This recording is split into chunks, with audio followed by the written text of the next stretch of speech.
ಶ್ರೀ ಗುರುಭ್ಯೋ ನಮಃ. ಹರಿ ಓಂ. ನಮಃ ಪರಸ್ಮೈ ಪುರುಷಾಯ ಭೂಯಸೆ ಸದುದ್ಭವಸ್ಥಾನ ನಿರೋಧಲೀಲಯ ಗೃಹೀತ ಶಕ್ತಿ ತ್ರಿತಯಾಯ ದೇಹಿನಾಮಂತರ್ಧ್ರುವಾಯಾನುಪಲಭ್ಯವರ್ತ್ಮನೆ ಸ್ವಾಂತಸ್ಥಾನಂತಶಯ್ಯಾಯ ಪೂರ್ಣಜ್ಞಾನರಸಾರ್ಣಸೆ ಉತ್ತುಂಗವಾಕ್ತರಂಗಾಯ ಮಧ್ವದುಗ್ಧಾಬ್ಧಯೇ ನಮಃ. ಶ್ರೀಮತೋ ರಾಘವೇಂದ್ರಸ್ಯ ನಮಾಮಿ ಪದಪಂಕಜೇ ಕಾಮಿತಾಶೇಷಕಲ್ಯಾಣಕಾನಾಕಲ್ಪಪಾದಪೋ ವಿಷ್ಣುತೀರ್ಥಕಲ್ಪವೃಕ್ಷೋ ವಿಷ್ಣುತೀರ್ಥಶ್ಚ ಕಾಮಧುಕ್ ಚಿಂತಾಮಣಿರ್ವಿಷ್ಣುತೀರ್ಥೋ ಯತೀಂದ್ರಃ ಸರ್ವಕಾಮದಃ. ತಪಸ್ವಾಧ್ಯಾಯ ಶುಶ್ರೂಷಾ ಕೃಷ್ಣಪೂಜಾರತಂ ಮುನಿಂ ವಿಶ್ವೇಶಮಿಷ್ಟದಂ ವಂದೇ ಪರಿವ್ರಾಟ್ ಚಕ್ರವರ್ತಿನಂ. ಶ್ರೀ ಗುರುಭ್ಯೋ ನಮಃ. ಹರಿ ಓಂ. ಅದ್ಯ ಕಥಾನುವಾದೇ ಸತಿ ಕಿಂಚಿತ್ ಪೂರ್ವಕಥಾನುವಾದಃ. ನಿನ್ನೆ ದಿನ ನಾವೆಲ್ಲರೂ ಕೂಡ ಭಾಗವತದ ಅಷ್ಟಮಸ್ಕಂದದಲ್ಲಿ ಬರುವಂತಹ ಆ ಯಜ್ಞನಾಮಕ ಪರಮಾತ್ಮನ ಅವತಾರದ ಚರಿತ್ರೆ, ಅದೇ ರೀತಿಯಾಗಿ ಸಮುದ್ರ ಮಥನ, ವಾಮನರೂಪಿಯಾದಂತಹ ಪರಮಾತ್ಮನ ಚಿಂತನೆ, ಗಜೇಂದ್ರ ಮೋಕ್ಷ ಇವೆಲ್ಲವನ್ನು ಕೂಡ ಕೇಳಿದ್ವಿ. ಮುಂದೆ ಯಾವ ಪರೀಕ್ಷಿತ ಮಹಾರಾಜ ಪ್ರಶ್ನೆ ಮಾಡ್ತಾರೆ, ನನಗೆ ಚಕ್ರವರ್ತಿಗಳ ಕಥೆಯನ್ನು ತಿಳಿಸ್ತಾ ಬನ್ನಿ ಅಂತ. ಭಾರತ ಭೂಮಿಯನ್ನು ಅನೇಕ ರೀತಿಯಾದಂತಹ ರಾಜರು, ಮಹಾರಾಜರು, ಚಕ್ರವರ್ತಿ ಎಲ್ಲರೂ ಕೂಡ ಆಳಿ ಹೋಗಿದ್ದಾರೆ. ಅವರೆಲ್ಲರ ಕಥೆ ಕೂಡ ಹೇಗಿದೆ ಅಂತ ಹೇಳಿದರೆ, ಅವರ ಕಥೆಯನ್ನು ಕೇಳಿದರೆ ನಮಗೆ ಭಕ್ತಿ ಉದ್ರೇಕ ಆಗುತ್ತೆ ಅಂತ. ಹಾಗಾಗಿಯೇ ಅವರ ಚರಿತ್ರೆ ಕೇಳಲಿಕ್ಕೆ ಆಗದೆ ಹೋದರೂ ಪರವಾಗಿಲ್ಲ, ಕನಿಷ್ಠ ಅವರ ನಾಮವನ್ನಾದರೂ ಕೂಡ ಹೇಳಬೇಕು ಅಂತ ಯಾವ ರಾಜರಾಜೇಶ್ವರ ತೀರ್ಥರು ಮಂಗಳಾಷ್ಟಕದಲ್ಲಿ ಎಲ್ಲ ರಾಜರ ಹೆಸರನ್ನು ಕೂಡ ಸೇರಿಸಿದ್ದಾರೆ. ಮಾಂಧಾತ ನಹುಶೋಂಬರೀಶ ಸಗರೌ ರಾಜಾಪೃತರು ಹೈಹಯ ಶ್ರೀಮಾನ್ ಧರ್ಮಸುತೋದಲೋ ದಶರಥೋ ರಾಮೋಯಯ ತಿರಿಯತು ಇಕ್ಷ್ವಾಕುಶ್ಚ ವಿಭೀಷಣಶ್ಚ ಭರತಶ್ಚೋತ್ತಾನಪಾದಧ್ರುವೋ ಎಂಬುದಾಗಿ ಆ ರಾಜರ ಚಕ್ರವರ್ತಿಗಳ ಹೆಸರನ್ನು ಹೇಳಿದರೆ ಸಾಕು ನಮಗೆ ಮಂಗಳಾಗುತ್ತೆ ಎಂಬುದಾಗಿ ತಿಳಿಸಿದ್ದಾರೆ. ಆ ರೀತಿಯಾಗಿ 9ನೇ ಸ್ಕಂದ ಸಂಪೂರ್ಣವಾಗಿ ಎಲ್ಲ ಮಹಾರಾಜರ ಮತ್ತು ಋಷಿಗಳ ಚರಿತ್ರೆಯನ್ನು ವಿಸ್ತಾರವಾಗಿ ಹೇಳ್ತಾ ಹೋಗುತ್ತೆ. ಅದರಲ್ಲಿ ಪ್ರಾರಂಭದಲ್ಲಿ ಯಾವ ಶರ್ಯಾತಿ ಮಹಾರಾಜ ಮತ್ತು ಅವನ ಮಗಳಾದಂತಹ ಸುಕನ್ಯೆ ಇವರಿಬ್ಬರ ಚರಿತ್ರೆ ಹೇಳ್ತಾ ಹೋಗುತ್ತೆ. ಶರ್ಯಾತಿ ಮಹಾರಾಜ, ಅವನಿಗೊಬ್ಬ ಮಗಳು ಸುಕನ್ಯಾ ಅಂತ. ಆ ಸುಕನ್ಯೆ ಹೆಸರಿಗೆ ತಕ್ಕಂತೆ ಒಳ್ಳೆಯ ಕನ್ಯೆಯಾಗಿದ್ದಳು. ರಾಜ ಒಂದು ದಿವಸ ಬೇಟೆಯಾಡಲಿಕ್ಕೆ ಅಂತ ಕಾಡಿಗೆ ಹೋಗಿರ್ತಾನೆ. ಕಾಡಿಗೆ ಹೋಗುವಾಗ ಮಗಳು ಹಠ ಮಾಡ್ತಾಳೆ, ನಾನು ಕೂಡ ಬರ್ತೇನೆ ಅಂತ. ಅವಳಿಗಾಗಲೇ ಯೋಗ್ಯ ಮದುವೆ ವಯಸ್ಸಾಗಿತ್ತು, ಆದರೂ ಹುಡುಗುತನ ಇನ್ನೂ ಹಾಗೇ ಇತ್ತು. ಹಾಗಾಗಿ ಅಪ್ಪ ನಾನು ಕೂಡ ಬರ್ತೇನೆ ಅಂತ ಹೇಳ್ತಾಳೆ. ಸರಿ ಬಾ ಅಂತ ಹೇಳ್ತಾನೆ. ಬರಬೇಕಾದ್ರೆ ಒಬ್ಬಳೇ ಬರೋದಿಲ್ಲ, ಅವಳು ತನ್ನ ಸ್ನೇಹಿತರನ್ನು ಕೂಡ ಕರೆದುಕೊಂಡು ಬರ್ತಾಳೆ. ಹೀಗೆ ರಾಜನ ಅಪಾರವಾದಂತಹ ಸೈನ್ಯ ಮತ್ತು ಸುಕನ್ಯೆ ಅವಳ ಗೆಳತಿಯರೆಲ್ಲರೂ ಕೂಡ ಸೇರಿಕೊಂಡು ಕಾಡಿಗೆ ಬೇಟೆಯಾಡಲಿಕ್ಕೆ ಅಂತ ಹೋಗ್ತಾರೆ. ಈ ಕಡೆ ರಾಜ ಬೇಟೆಯಾಡಲಿಕ್ಕೆ ಅಂತ ತಿರುಗಾಡ್ತಾ ಇರ್ತಾನೆ. ಈ ಕಡೆ ಸುಕನ್ಯೆ ಏನು ಮಾಡ್ತಾಳೆ, ಒಂದು ಯಾವುದೋ ಸರೋವರ ಕಾಣಿಸುತ್ತೆ, ಅಲ್ಲಿ ಹೋಗಿ ವಿಹಾರ ಮಾಡೋಣ ಅಂತ ಗೆಳತಿಯರ ಜೊತೆಗೆ ಬರ್ತಾಳೆ. ಅಲ್ಲಿ ಒಂದು ದಿವ್ಯವಾದಂಥ ಋಷಿಗಳ ಆಶ್ರಮ ಇರುತ್ತೆ. ಆಶ್ರಮಕ್ಕೆ ಒಳಗಡೆ ಹೋಗಿ ನೋಡ್ತಾಳೆ, ಆಶ್ರಮದಲ್ಲಿ ಯಾರೂ ಇರೋದಿಲ್ಲ. ಇದೇ ಖಾಲಿ ಇದೆ ಆಶ್ರಮ ಅಂತ ಆಶ್ಚರ್ಯ ಆಗುತ್ತೆ. ಆಶ್ರಮದ ಪಕ್ಕದಲ್ಲಿ ದೊಡ್ಡ ಹುತ್ತ ಬೆಳೆದಿರುತ್ತೆ. ಆ ದೊಡ್ಡ ಹುತ್ತದ ಮೇಲ್ಗಡೆ 2 ಚಿಕ್ಕ ತೂತಿರುತ್ತೆ. ಆ ತೂತಿನಿಂದಾಗಿ ಒಳ್ಳೆಯ ಬೆಳಕು ಬರ್ತಾ ಇರುತ್ತೆ, ಒಳ್ಳೆಯ ಕಾಂತಿ ಬರ್ತಾ ಇರುತ್ತೆ. ಅವಳಿಗೆ ಆಶ್ಚರ್ಯ ಆಗುತ್ತೆ. ವಲ್ಮೀಕರಂದ್ರೆ ದದರ್ಶೆ ಖದ್ಯೋತೆ ಇವ ಜ್ಯೋತಿಷಿ ಅಂತ ಒಳ್ಳೆಯ ಬೆಳಕು ಬರ್ತಾ ಇತ್ತು. ಅದು ನೋಡಿ ಅವಳಿಗೆ ಆಶ್ಚರ್ಯ ಆಗುತ್ತೆ. ಇನ್ನು ಹುಡುಗತನ, ಅಲ್ಲಿ ಒಂದು ಕಡ್ಡಿ ಬಿದ್ದಿರುತ್ತೆ. ಕಡ್ಡಿ ತಗೊಂಡು 2 ತೂತಿನ ಚುಚ್ಚಿ ಬಿಡ್ತಾಳೆ ಅಂತೆ. ಚುಚ್ಚಿದ ತಕ್ಷಣ ಏನಾಗುತ್ತೆ, ಇಲ್ಲಿ ಜೋರಾಗಿ ರಕ್ತ ಬರಲಿಕ್ಕೆ ಶುರುವಾಗುತ್ತೆ. ತಕ್ಷಣ ಅವಳಿಗೆ ತುಂಬ ಹೆದರಿಕೆ ಆಗಿಬಿಡುತ್ತೆ. ಒಳಗಡೆ ಏನಿದೆನೋ ಏನೋ ಅಂತ ತಾನು ಹೆದರಿ ಓಡಿ ಬಂದುಬಿಡ್ತಾರೆ ತಮ್ಮ ತಂದೆಯ ಹತ್ರ. ಹಾಗೆ ಮನೆಗೆ ಹೋಗಿಬಿಡ್ತಾರೆ. ವಾಸ್ತವಿಕ ಅಲ್ಲೇನಾಗಿತ್ತು ಅಂತ ಹೇಳಿದ್ರೆ, ದೊಡ್ಡ ಜ್ಞಾನಿಗಳಾದಂತಹ ಚವನ ಋಷಿಗಳು ತಪಸ್ಸು ಮಾಡ್ತಾ ಕೂತ್ಕೊಂಡಿದ್ರು ಅಂತೆ. ತಪಸ್ಸು ಅಂತ ಹೇಳಿದ್ರೆ ಸಮಾಧಿ ಅವಸ್ಥೆ ಅಂತ. ಮಳೆ, ಚಳಿ, ಗಾಳಿ ಯಾವುದಕ್ಕೂ ಹೆದರದಂತೆ ನಿರಂತರ ತಪಸ್ಸನ್ನು ಮಾಡ್ತಾನೆ ಇರೋದು. ಕೊನೆಗೆ ಎಲ್ಲಿಯವರೆಗೆ ಅಂತ ಹೇಳಿದ್ರೆ, ಮೈ ಮೇಲೆ ದೊಡ್ಡ ಹುತ್ತ ಬೆಳೆದಿದೆ. ಹುತ್ತ ಬೆಳೆದಿದ್ದರೂ ಕೂಡ ಅವರಿಗೆ ಅದರ ಎಚ್ಚರ ಇಲ್ಲ. ಆ ರೀತಿಯಾಗಿ ತಪಸ್ಸನ್ನು ಮಾಡ್ತಾ ಇದ್ದಾರೆ. ಈ ಸುಕನ್ಯೆ ಚುಚ್ಚಿದ್ದಿಲ್ಲ ಅಂತ ಹೇಳಿದ್ರೆ ನೇರವಾಗಿ ಚವನ ಋಷಿಗಳ ಕಣ್ಣಿಗೆ ತಾನು ಕಡ್ಡಿ ತಗೊಂಡು ಚುಚ್ಚಿಬಿಟ್ಟಿದ್ದಾಳೆ. ಅದರಿಂದಾಗಿ ಧಾರಾಕಾರವಾಗಿ ರಕ್ತ ಬರ್ತಾ ಇದೆ. ಇಷ್ಟೆಲ್ಲ ಆಯಿತು. ಕೊನೆಗೆ ಆ ಚವನ ಋಷಿಗಳಿಗೆ ದ್ರೋಹವನ್ನು ಮಾಡಿದ್ದಾಳೆ ಸುಕನ್ಯೆ. ಅದರ ಪರಿಣಾಮವಾಗಿ ಏನಾಯಿತು ಅಂತ ಹೇಳಿದರೆ, ಆ ಶರಿಯಾತಿಯ ಎಲ್ಲ ಸೈನಿಕರಿಗೂ ಕೂಡ ಮಲಮೂತ್ರಗಳು ಬಂಧನವಾಗಿ ಹೋಗಿಬಿಟ್ಟು ಅಂತೆ. ಎಷ್ಟು ಪ್ರಯತ್ನ ಮಾಡಿದರೂ ಕೂಡ ಮಲಮೂತ್ರ ವಿಸರ್ಜನೆ ಆಗ್ತಾ ಇಲ್ಲ. ಆವಾಗ ಅವನ ಮಂತ್ರಿ ಹೇಳ್ತಾನೆ ಅಂತೆ, ಈ ಕಾಡಿನಲ್ಲಿ ಯಾರೋ ನಮ್ಮ ಸೈನಿಕರೋ ಅಥವಾ ಯಾರೋ ಒಬ್ಬರು ಯಾರಿಗೋ ಒಬ್ಬರಿಗೆ ಅಪಚಾರವನ್ನು ಮಾಡಿದ್ದಾರೆ. ಅಪಚಾರ ಮಾಡಿದ್ದರ ಪರಿಣಾಮವಾಗಿಯೇ ನಮಗೆ ಈ ರೀತಿಯಾಗಿ ದುಃಖ ಆಗಿದೆ ಎಂಬುದಾಗಿ ಹೇಳ್ತಾರೆ ಅಂತೆ. ಆವಾಗ ರಾಜ ಪ್ರತಿಯೊಬ್ಬರನ್ನು ವಿಚಾರಣೆ ಮಾಡ್ತಾರೆ, ಯಾರು ಅಪಚಾರ ಮಾಡಿದ್ದೀರಿ, ಯಾರು ಅಪಚಾರ ಮಾಡಿದ್ದೀರಿ ಅಂತ ಕೇಳ್ತಾನೆ. ಎಷ್ಟು ಹೇಳಿದ್ರು ಕೂಡ ಯಾರು ಒಪ್ಕೊಳ್ಳೋದೇ ಇಲ್ಲ. ಕೊನೆಗೆ ತುಂಬ ಹೆದರಿಕೆಯಿಂದ ನಡುತ್ತಾ ಸುಕನ್ಯೆ ಮುಂದೆ ಬಂದು ಹೇಳ್ತಾಳೆ, ಅಪ್ಪ ನಾನು ಅನ್ಯಾಯ ಮಾಡಿದೆ ಅಂತ. ಏನು ಮಾಡಿದಿ? ಇಲ್ಲ, ಒಂದು ದೊಡ್ಡ ಹುತ್ತ ಇತ್ತು, ಹುತ್ತದಲ್ಲಿ ಮೇಲೆ 2 ತೂತಿತ್ತು, ಅದಕ್ಕೆ ಕಡ್ಡಿ ತಗೊಂಡು ಚುಚ್ಚಿಬಿಟ್ಟೆ, ಅದರಿಂದ ರಕ್ತ ಬರ್ತಾ ಇತ್ತು ಅಂತ. ಕೊನೆಗೆ ರಾಜ ತುಂಬ ಹೆದರಿಕೆ ಆಗಿಬಿಡುತ್ತೆ. ಯಾವ ಜ್ಞಾನಿಗಳು ಕೂತಿದ್ದರೋ, ಯಾರು ಮಹಾತ್ಮ ಕೂತಿದ್ದರೋ ಆ ಒಂದು ಹುತ್ತದಲ್ಲಿ ಅಂತ ನೇರವಾಗಿ ಚವನ ಋಷಿಗಳ ಆಶ್ರಮಕ್ಕೆ ಹೋಗ್ತಾನೆ. ನೋಡಿದರೆ ಹಣ್ಣಾಗಿ ವಯಸ್ಸಾದಂತಹ ದೇಹ, ಆಶ್ರಮದಲ್ಲಿರುವುದು ಅವರೊಬ್ಬರೇ. ಅದರಲ್ಲಿ ಈಗೇನಾಗ್ಬಿಟ್ಟಿದೆ, ಕಣ್ಣು ಬೇರೆ ಕಾಣಿಸ್ತಾ ಇಲ್ಲ, ಕಣ್ಣಿಗೆ ಚುಚ್ಚಿದರ ಪರಿಣಾಮವಾಗಿ. ಹಾಗಾಗಿ ತುಂಬ ಕಷ್ಟಪಡ್ತಾ ಇದ್ರು ಆ ಚವನ ಋಷಿಗಳು. ಆವಾಗ ಅವರಿಗೆ ಹೋಗಿ ತುಂಬ ಕಾಲಿಗೆಲ್ಲ ಬಿದ್ದು ಪ್ರಾರ್ಥನೆ ಮಾಡ್ತಾನೆ, ದಯವಿಟ್ಟು ನಮ್ಮ ಮಗಳ ತಪ್ಪನ್ನು ಕ್ಷಮಿಸಿ ನನ್ನನ್ನು ಉದ್ಧಾರ ಮಾಡಿ ಎಂಬುದಾಗಿ ಪ್ರಾರ್ಥನೆ ಮಾಡ್ತಾನೆ ಅಂತೆ. ಆ ರೀತಿಯಾಗಿ ಆದಾಗ ಒಂದು ಕೋರಿಕೆಯನ್ನು ಮುಂದೆ ಇಡ್ತಾರೆ ಚವನ ಋಷಿಗಳು. ನೋಡು ಮಹಾರಾಜ, ನನಗೆ 90 ವಯಸ್ಸಾಗಿಬಿಟ್ಟಿದೆ, ದೇಹದಲ್ಲಿ ಸ್ವಲ್ಪನೂ ಶಕ್ತಿ ಇಲ್ಲ. ನನ್ನ ಪಾಡಿಗೆ ನಾನು ತಪಸ್ಸು ಊಟ ಮಾಡ್ತಾ ಕಾಲ ಕಳೀತಾ ಇದ್ದೆ ಆಶ್ರಮದಲ್ಲಿ. ಆದರೆ ಇವತ್ತು ನನ್ನ ಕಣ್ಣು ಕೂಡ ಹೋಗಿಬಿಟ್ಟಿದೆ, ಹಾಗಾಗಿ ನನಗೆ ಕಣ್ಣು ಕುರುಡಾಗಿದೆ. ಹಾಗಾಗಿ ನನಗೆ ಸೇವೆ ಮಾಡಲಿಕ್ಕೆ ಅಂತ ಒಬ್ಬರು ಬೇಕು. ಅದಕ್ಕೆ ಪ್ರತಿಯಾಗಿ ನೀನು ನಿನ್ನ ಮಗಳನ್ನೇ ನನಗೆ ಕೊಟ್ಟು ಮದುವೆ ಮಾಡು, ಆ ರೀತಿಯಾಗಿ ಆದಾಗ ನಿನ್ನ ಕ್ಷೇಮ ಆಗುತ್ತೆ ಅಂತ ಹೇಳ್ತಾರೆ. ರಾಜನಿಗೆ ಏನು ಮಾಡಬೇಕು ಅಂತ ತೋಚೋದಿಲ್ಲ. 16-18 ವರ್ಷದ ಒಳ್ಳೆಯ ಮಗಳು, ರಾಜನ ಮನೆಯಲ್ಲಿ ಬೆಳೆದಂತಹ ಮಗಳು ಸುಕನ್ಯೆ. ಈ ಚವನ ಋಷಿಗಳು ಹಣ್ಣು ಮುದುಕರು ಕಾಡಿನಲ್ಲಿ ಇದ್ದಾರೆ. ಮಗಳನ್ನು ಕೊಡದೇ ಹೋದರೆ ತನ್ನ ರಾಜ್ಯಕ್ಕೆ ದೊಡ್ಡ ಹಾನಿಯಾಗುತ್ತೆ. ಮಗಳನ್ನು ಕೊಟ್ಟರೆ ತನ್ನ ಮಗಳ ಜೀವನವನ್ನು ತಾನೇ ಹಾಳು ಬಾವಿಗೆ ದೂಕಿದಂತೆ, ಮುದುಕನಿಗೆ ಕೊಟ್ಟು ಮದುವೆ ಮಾಡಿದಂತೆ. ಹಾಗಾಗಿ ಏನು ಮಾಡಬೇಕು ಅಂತ ತೋಚೋದಿಲ್ಲ. ಕೊನೆಗೆ ಅನಿವಾರ್ಯವಾಗಿ ಮಗಳಂತೂ ತಪ್ಪು ಮಾಡಿದ್ದಾಳೆ, ತಪ್ಪಿಗೆ ಅವಳೇ ಶಿಕ್ಷೆಯನ್ನು ಅನುಭವಿಸಬೇಕು. ಹಾಗೆ ಅಂತ ಏನು ಮಾಡ್ತಾನೆ, ಆ ಮಗಳನ್ನು ಅವನಿಗೆ ಕೊಟ್ಟು ಮದುವೆ ಮಾಡ್ತಾನೆ ಅಂತೆ. ತದಭಿಪ್ರಾಯವಾಜ್ಞಾಯ ಪ್ರಾದಾತ್ ದುಹಿತರಂ ಮುನೇಹೆ ಅಂತ ತನ್ನ ಮಗಳನ್ನು ಆ ಮುನಿಗೆ ಕೊಟ್ಟು ಮದುವೆ ಮಾಡ್ತಾನೆ ಅಂತೆ. ಸಾಮಾನ್ಯ ಬೇರೆಯವರಾಗಿದ್ದರೆ ಬೈಕೊಳ್ತಾ ಜೀವನ ಮಾಡ್ತಾ ಇದ್ರು ಆ ಋಷಿಯ ಜೊತೆಗೆ. ಆದರೆ ಈ ಸುಕನ್ಯೆ ಹೇಳಿದಂತೆ ಒಳ್ಳೆ ಹೆಣ್ಣು ಅವಳು, ಇನ್ನು ಹುಡುಗಾಟದಲ್ಲಿ ಚುಚ್ಚಿದ್ದಾಳೆ ಅಷ್ಟೇ. ಮದುವೆಯಾದ ಮೇಲೆ ಒಳ್ಳೆಯ ಪತಿವ್ರತೆಯಾಗಿ ಗಂಡನನ್ನು ವಿಶೇಷವಾಗಿ ಸೇವೆ ಮಾಡ್ತಾ ಇದ್ಲು. ಮೊದಲೇ ಆ ಚವನ ಋಷಿಗಳು ವಯಸ್ಸಾಗಿದೆ, ಅದರಲ್ಲೂ ಕೂಡ ತುಂಬ ಕೋಪಿಷ್ಠರು. ಅಷ್ಟಿದ್ದರೂ ಕೂಡ ಅವರ ಮನಸ್ಸಿಗೆ ಯಾವ ರೀತಿ ಸೇವೆ ಮಾಡಬೇಕು ಆ ರೀತಿಯಾಗಿ ವಿಶೇಷವಾದ ಸೇವೆಯನ್ನು ಮಾಡ್ತಾ ಇದ್ಲು. ಅದರಿಂದಾಗಿ ಚವನ ಋಷಿಗಳಿಗೆ ತುಂಬ ಸಂತೋಷ ಆಗುತ್ತೆ ಅಂತೆ. ಇಷ್ಟ ಆಯಿತು. ಒಂದು ದಿನ ಅಶ್ವಿನಿ ದೇವತೆಗಳು ಅಂದರೆ ದೇವಲೋಕದ ವೈದ್ಯರು ಅವರು, ನಾಸತ್ಯ ಮತ್ತು ದಸರಾ ಅಂತ, ಅವರಿಬ್ಬರೂ ಕೂಡ ಈ ಚವನ ಋಷಿಗಳ ಆಶ್ರಮಕ್ಕೆ ಬರ್ತಾರೆ. ಆಶ್ರಮಕ್ಕೆ ಬಂದಾಗ ಚವನ ಋಷಿಗಳು ಮತ್ತು ಸುಕನ್ಯೆ ಇಬ್ಬರು ಕೂಡ ಸೇರಿ ವಿಶೇಷವಾದಂತಹ ಅವರಿಗೆ ಉಪಚಾರಗಳೆಲ್ಲವನ್ನು ಕೂಡ ಮಾಡ್ತಾರೆ. ಯಾಕೆಂದರೆ ಸಾಕ್ಷಾತ್ ದೇವತೆಗಳೇನೆ ಅವರಂತ. ಆ ರೀತಿಯಾಗಿ ಮಾಡಿದಾಗ ಅವರಿಗೆ ತುಂಬ ಖುಷಿಯಾಗುತ್ತೆ ಚವನ ಋಷಿಗಳಿಗೆ. ನಿನಗೇನು ಬೇಕು ವರ ಕೇಳು ಅಂತ ಕೇಳ್ತಾರೆ ಅಂತೆ ಚವನ ಋಷಿಗಳ ಹತ್ತಿರ. ಅದಕ್ಕೆ ಚವನ ಋಷಿಗಳು ಹೇಳ್ತಾರೆ, ದೇವತೆಗಳು ನನಗೆ ವಾಸ್ತವಿಕವಾಗಿ ಏನೂ ಬೇಡ, ನನಗೆಲ್ಲವೂ ಕೂಡ ಇದೆ. ಆದರೆ ಈ ನನ್ನ ಹೆಂಡತಿ ನೋಡಿ ಪಾಪ 18 ವರ್ಷದ ತಾರುಣ್ಯ ಇದೆ. ನಾನು ನೋಡಿದರೆ ಅತ್ಯಂತ ವೃದ್ಧನಾಗಿ ಬಿಟ್ಟಿದ್ದೇನೆ, ನನ್ನ ಸೇವೆಯನ್ನು ವಿಶೇಷವಾಗಿ ಮಾಡಿದ್ದಾಳೆ ಇವಳು. ಹಾಗಾಗಿ ಇವಳಿಗೆ ನಾನು ಆನಂದವನ್ನು ಕೊಡಬೇಕು ಅಂತ ಹೇಳಿದ್ರೆ ನನ್ನ ದೇಹ ಮೊದಲಿನಂತೆ ಆಗಬೇಕು, ನನ್ನ ದೇಹದಲ್ಲಿ ತಾರುಣ್ಯ ಬರಬೇಕು. ಹಾಗಾಗಿ ನನಗೆ ತಾರುಣ್ಯವನ್ನು ಕೊಡಿ ಎಂಬುದಾಗಿ ಕೇಳ್ತಾರೆ ಅಂತೆ. ಇಷ್ಟು ಕೇಳಿದಾಗ ಆ ಅಶ್ವಿನಿ ದೇವತೆಗಳು ಹೇಳ್ತಾರೆ, ಸರಿ ನಾವೇನೋ ನನಗೆ ತಾರುಣ್ಯ ಕೊಡ್ತೇವೆ, ಅದಕ್ಕೆ ಪ್ರತ್ಯೇಕ ನೀವು ನನಗೇನು ಕೊಡ್ತೀರಾ ಅಂತ. ಚವನ ಋಷಿಗಳಿಗೆ ಆಶ್ಚರ್ಯ ಆಗುತ್ತೆ. ಬಂದಿರೋದು ಯಾರೋ ಸಾಮಾನ್ಯ ಮನುಷ್ಯರಲ್ಲ, ದೇವತೆಗಳು, ನಿಮಗೇನು ಕಮ್ಮಿ ಆಗಿದೆ, ನಿನಗೇನು ಕೊಡಬೇಕು ಅಂತ ಕೇಳ್ತಾರೆ ಅಂತೆ.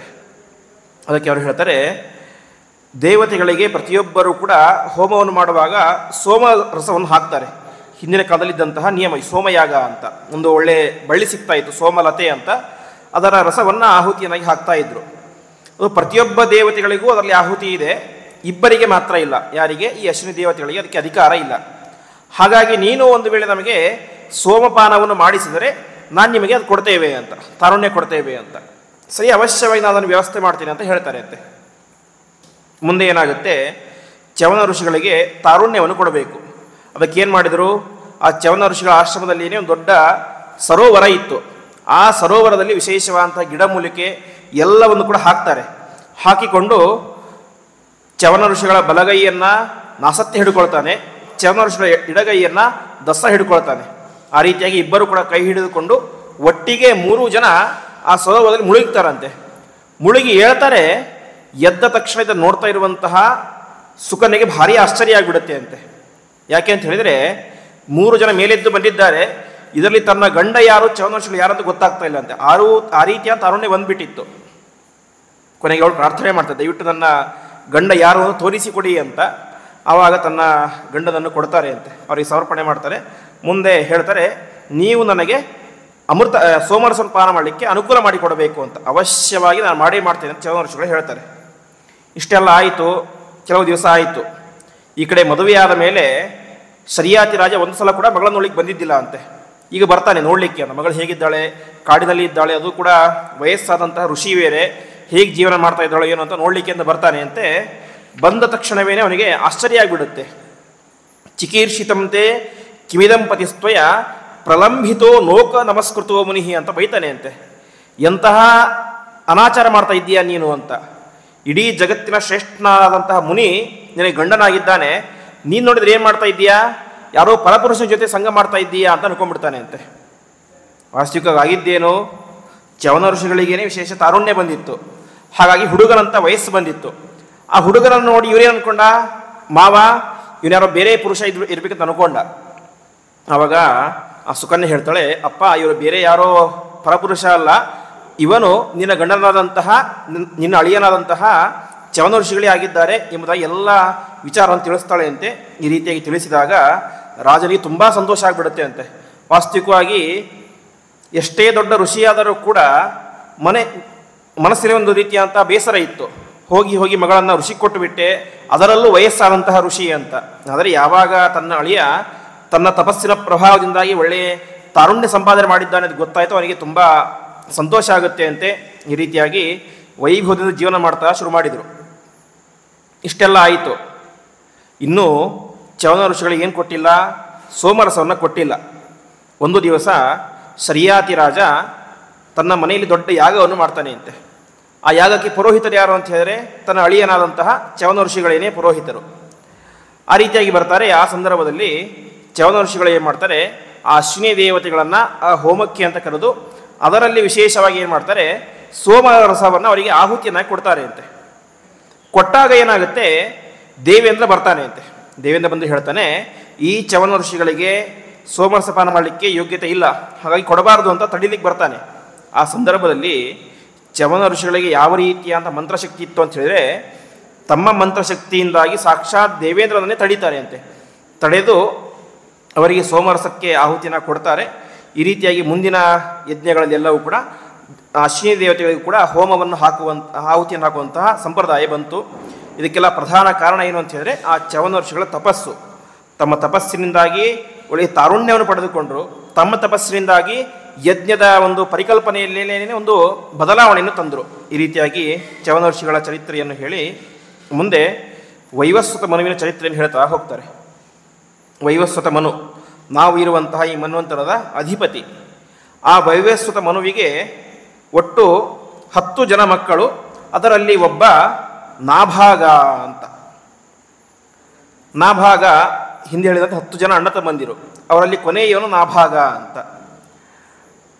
ಈ ನಾಭಾಗ ಗುರುಕುಲದಲ್ಲಿ ಅಧ್ಯಯನ ಮಾಡ್ತಾ ಇದ್ದ. 13 ವರ್ಷಗಳ ಅಧ್ಯಯನ ಮಾಡಿದ. ಆ ಸಂದರ್ಭದಲ್ಲಿ ಏನಾಗ್ಬಿಟ್ಟಿತ್ತು, ಇವನಿನ್ನೂ ಗುರುಕುಲದಲ್ಲಿ ಇದ್ದಾನೆ. ಈ ಕಡೆ ಇವನ 9 ಜನ ಅಣ್ಣ ತಮ್ಮಂದಿರು ಆಸ್ತಿ ಡಿವೈಡ್ ಮಾಡ್ಕೊಂಡ್ಬಿಟ್ರು. ಆಸ್ತಿ ಡಿವೈಡ್ ಮಾಡಿಕೊಂಡು ಅದರಲ್ಲಿ ಒಂದು ಪಾಲು ವಾಸ್ತವಿಕವಾಗಿ ಯಾರು ಕೊಡಬೇಕಾಗಿತ್ತು, ನಾಭಾಗನಿಗೆ ಕೊಡಬೇಕಾಗಿತ್ತು. ಆದರೆ ಅವನಿನ್ನೂ ಆಶ್ರಮದಲ್ಲಿ ಇದ್ದಾನೆ, ಗುರುಕುಲದಲ್ಲಿ ಇದ್ದಾನೆ, ಅವನಿಗೆ ಆಸ್ತಿಯನ್ನೇ ಕೊಡೋದು ಬೇಡ ಅಂತ 9 ಭಾಗ ಮಾಡ್ಕೊಂಡ್ಬಿಟ್ರು. ನಾಭಾಗನಿಗೆ ಆಸ್ತಿಯೇ ಇಲ್ಲ. ಅವನ ಹೆಸರೇನು, ನಾಭಾಗ ಅಂತ. ಯಾರಿಗೆ ಆಸ್ತಿಯಲ್ಲಿ ಭಾಗ ಇಲ್ಲವೋ ಅವನು ನಾಭಾಗ ಅಂತ. ಕೊನೆಗೆ ಮನೆಗೆ ಬರ್ತಾನೆ. ಮನೆಗೆ ಬಂದು ನೋಡ್ತಾನೆ, ಆಸ್ತಿಯಲ್ಲೂ ಕೂಡ 9 ಪಾಲಾಗಿ ಹೋಗಿಬಿಟ್ಟಿದೆ. ತನಗೆ ಒಂದೇ ಒಂದು ಪಾಲು ಕೂಡ ಇಲ್ಲ. ತಂದೆ ಹತ್ರ ಕೇಳ್ತಾನೆ ಅಂತೆ, ಅಪ್ಪ ನನ್ನ ಪಾಲೆಲ್ಲಿ ಅಂತ. ತಂದೆ ಹೇಳ್ತಾರೆ, ನನಗೇನು ಗೊತ್ತಪ್ಪ, ನಿನ್ನ ಅಣ್ಣ ತಮ್ಮದ ಎಲ್ಲರೂ ಕೂಡ ವಿಭಾಗ ಮಾಡ್ಕೊಂಡ್ಬಿಟ್ಟಿದ್ದಾರೆ, ಹಾಗಾಗಿ ನನಗೆ ನನ್ನ ಹತ್ರದ ಬಗ್ಗೆ ಕೇಳಬೇಡ ಅಂತ ಹೇಳಿಬಿಡ್ತಾರೆ. ನನಗೆ ತುಂಬ ಬೇಸರ ಆಗುತ್ತೆ ನಾಭಾಗನಿಗೆ, ತನಗಂತ ಒಂದು ಎಕರೆ ಹೊಲ ಕೂಡ ಇಲ್ಲವಲ್ಲ ಅಂತ. ಆವಾಗ ತಂದೆ ಹೇಳ್ತಾನೆ ಅಂತೆ, ನೀನೇನೂ ಚಿಂತೆ ಮಾಡಬೇಡ, ಇಲ್ಲಿಯೇ ಪಕ್ಕದಲ್ಲಿ ಒಂದು ದೊಡ್ಡ ಯಾಗ ಆಗ್ತಾ ಇದೆ. ಆ ಯಾಗದಲ್ಲಿ ಅನೇಕ ಜನ ಋತ್ವಿಜರೆಲ್ಲರೂ ಕೂಡ ಸೇರಿಕೊಂಡು ಹೋಮವನ್ನು ಮಾಡ್ತಾ ಇದ್ದಾರೆ. ಆ ಹೋಮದಲ್ಲಿ 6ನೇ ದಿವಸ ಹೋಮವನ್ನು ಮಾಡಬೇಕಾದ್ರೆ ಅವರಿಗೆ ಮಂತ್ರಗಳ ಬಗ್ಗೆ ಗೊಂದಲ ಉಂಟಾಗುತ್ತೆ, ಮರೆತು ಹೋಗಿಬಿಡುತ್ತೆ, ಯಾವ ಮಂತ್ರ ಸರಿ ಯಾವ ಮಂತ್ರ ತಪ್ಪು ಅಂತ. ಆ ಸಂದರ್ಭದಲ್ಲಿ ನೀನು ಹೋಗಿ ಅಲ್ಲಿ ಈ ಮಂತ್ರ ಸರಿ ಎಂಬುದಾಗಿ ಹೇಳು, ಆವಾಗ ಅವರೇನು ಮಾಡ್ತಾರೆ, ನನಗೆ ಸಂಪತ್ತನ್ನು ಕೊಡ್ತಾರೆ ಅಂತ ಹೇಳ್ತಾರೆ. ಅದೇ ರೀತಿಯಾಗಿ 6ನೇ ದಿವಸ ಅಲ್ಲಿಗೆ ಹೋಗ್ತಾನೆ. ಹೇಳಿದಂತೆ ಸರಿಯಾಗಿ ಅಲ್ಲಿ ದೊಡ್ಡ ಗಲಾಟೆ ಪ್ರಾರಂಭ ಆಗುತ್ತೆ, ಯಾವ ಮಂತ್ರದಿಂದಾಗಿ ಆಹುತಿಯನ್ನು ಹಾಕಬೇಕು ಅಂತ. ಆವಾಗ ನಾಭಾಗ ಹೋಗಿ ಹೇಳ್ತಾನೆ, ಈ ಮಂತ್ರದಿಂದಾಗಿ ಆಹುತಿಯನ್ನು ಹಾಕಬೇಕು ಅಂತ ನಿರ್ಣಯವನ್ನು ಕೊಡ್ತಾನೆ. ಅದರಿಂದ ತುಂಬ ಸಂತೋಷ ಆಗುತ್ತೆ. ಕೊನೆಗೆ ಯಜ್ಞ ಎಲ್ಲ ಮುಗಿದ ಮೇಲೆ ಬೇಕಾದಷ್ಟು ದುಡ್ಡು ಉಳಿದಿರುತ್ತೆ, ಸಂಪತ್ತು, ಬೆಳ್ಳಿ, ಬಂಗಾರ, ಹಣ ಎಲ್ಲ. ಅದೆಲ್ಲವನ್ನು ಕೂಡ ಸೇರಿ ಕೂಡ ಯಾರಿಗೆ ಕೊಟ್ಟುಬಿಡ್ತಾರೆ, ನಾಭಾನಿಗೆ ಕೊಟ್ಟುಬಿಡ್ತಾರೆ. ತಂದೆಯ ಆಸ್ತಿಯಲ್ಲಿ ಪಾಲು ಬರದೇ ಹೋದರೂ ಕೂಡ ಅಪಾರವಾದಂಥ ಸಂಪತ್ತು ಯಾರಿಗೆ ಬಂತು, ನಾಭಾಗನಿಗೆ ಬಂತು. ನಾಭಾಗನಿಗೆ ಬಂತು, ಇನ್ನೇನು ತೆಗೆದುಕೊಂಡು ಹೋಗಬೇಕು ನಿಮಗೆ, ಅಲ್ಲೊಬ್ಬ ಕಪ್ಪಗಿರುವಂಥ ವ್ಯಕ್ತಿ ಬರ್ತಾನೆ ಅಂತೆ. ತಮ್ ಕಶ್ಚಿತ್ ಸ್ವೀಕರಿಷ್ಯಂತಂ ಪುರುಷಂ ಕೃಷ್ಣದರ್ಶನ ಉವಾಚೋತ್ತರತೋ ಭೇತ್ಯ ಮಮೇದಂ ವಾಸ್ತುಗಂ ವಸು. ಈ ಸಂಪತ್ತೆಲ್ಲವೂ ಕೂಡ ನನ್ನದು ಅಂತ ಆ ಕಪ್ಪಗಿರುವಂಥ ವ್ಯಕ್ತಿ ಹೇಳ್ತಾನೆ ಅಂತೆ. ಕಪ್ಪಗಿರ್ತಾನೆ, ಕುಳ್ಳಗಿರ್ತಾನೆ, ಬಂದು ಹೇಳ್ತಾನೆ, ಈ ಸಂಪತ್ತು ಯಾವುದು ಕೂಡ ನಿನ್ನದಲ್ಲ, ಇದೆಲ್ಲ ಕೂಡ ನನಗೆ ಸೇರಿದ್ದು, ಹಾಗೆ ನನಗೆ ಕೊಟ್ಬಿಡು ಅಂತ. ನಾಭಾಗ ಹೇಳ್ತಾನೆ, ಇದು ಸಾಧ್ಯ ಇಲ್ಲ, ನಾನು ಕಷ್ಟಪಟ್ಟು ವೇದಾಧ್ಯಯನವನ್ನು ಮಾಡಿ ಇಲ್ಲಿ ಬಂದು ವೇದವನ್ನು ಹೇಳಿ ಸಂಪಾದನೆ ಮಾಡಿದಂಥ ಸಂಪತ್ತಿದ್ದು, ಇದು ನಿನಗೆ ಕೊಡ್ಲಿಕ್ಕೆ ಸಾಧ್ಯ ಇಲ್ಲ ಅಂತ. ಅದಕ್ಕೆ ಆ ಕಪ್ಪಗಿರುವಂಥ ವ್ಯಕ್ತಿ ಹೇಳ್ತಾನೆ ಅಂತೆ, ನಿನಗಿನ್ನೂ ಬುದ್ಧಿ ಸರಿಯಾಗಿ ಬಂದಿಲ್ಲ, ನಿಮ್ಮಪ್ಪನ ಹತ್ರ ಹೋಗಿ ಕೇಳಿದ್ದು ಯಾರಿಗೆ ಸೇರಬೇಕಾದದ್ದು ಅಂತ. ನಾಭಾಗ ತನ್ನ ತಂದೆ ಹತ್ರ ಬರ್ತಾ ತಂದೆ ಹತ್ರ ಕೇಳ್ತಾನೆ ಅಂತೆ, ಈ ರೀತಿಯಾಗಿ ಆಯಿತು ಅಂತ. ಆವಾಗ ಆ ತಂದೆ ಹೇಳ್ತಾನೆ, ಉಚ್ಛೇಷಣ ಭಾಗೋವೈ ರುದ್ರಹ ಅಂತ. ಆ ಕಪ್ಪಗಿರುವಂಥ ವ್ಯಕ್ತಿ ಬೇರೆ ಯಾರೂ ಅಲ್ಲ, ಸಾಕ್ಷಾತ್ ಮಹರುದ್ರದೇವರೇ ಬಂದಿದ್ದಾರೆ. ಹಾಗಾಗಿ ಯಜ್ಞದಲ್ಲಿ ಒಂದು ನಿಯಮ ಇದೆ, ಯಜ್ಞದಲ್ಲಿ ಉಳಿದಂತಹ ಎಲ್ಲವನ್ನು ಕೂಡ ರುದ್ರದೇವರಿಗೆ ಆಹುತಿಯನ್ನು ಕೊಡಬೇಕು ಅಂತ. ಹಾಗಾಗಿ ಅದೆಲ್ಲವೂ ಕೂಡ ರುದ್ರದೇವರಿಗೆ ಸೇರಬೇಕಾದದ್ದು, ಅವರಿಗೆ ಕೊಟ್ಟು ಬಿಡು ಅಂತ. ನಾಭಾಗ ಎಷ್ಟು ಪ್ರಾಮಾಣಿಕನಾಗಿದ್ದಾನೆ ಅಂತ ಹೇಳಿದರೆ, ತಂದೆ ಹೇಳಿದ ಒಂದೇ ಒಂದು ಮಾತಿಗೆ ನೇರವಾಗಿ ಯಜ್ಞಶಾಲೆಗೆ ಬಂದು ಎಲ್ಲ ಸಂಪತ್ತನ್ನು ಕೂಡ ರುದ್ರದೇವರಿಗೆ ಕೊಟ್ಟು ಬಿಡ್ತಾನೆ ಅಂತೆ. ರುದ್ರದೇವರಿಗೆ ತುಂಬ ಸಂತೋಷ ಆಗುತ್ತೆ ಅಂತ. ಎಷ್ಟು ಪ್ರಾಮಾಣಿಕ ಇವನು ಅಂತ ರುದ್ರದೇವರು ಹೇಳ್ತಾರೆ, ಈಗ ಇದೆಲ್ಲವೂ ಕೂಡ ಯಾರ ಸಂಪತ್ತು, ನನ್ನ ಸಂಪತ್ತು, ನಾನು ಇದನ್ನು ಕೊಡ್ತಾ ಇದ್ದೀನಿ ತಗೋ ಅಂತ ಎಲ್ಲ ಸಂಪತ್ತನ್ನು ಕೂಡ ತಾವು ಸ್ವೀಕಾರ ಮಾಡಿ ಮತ್ತೆ ಅವನಿಗೆ ವಾಪಸ್ ಕೊಟ್ಟು ಬಿಡ್ತಾರೆ ಅಂತೆ.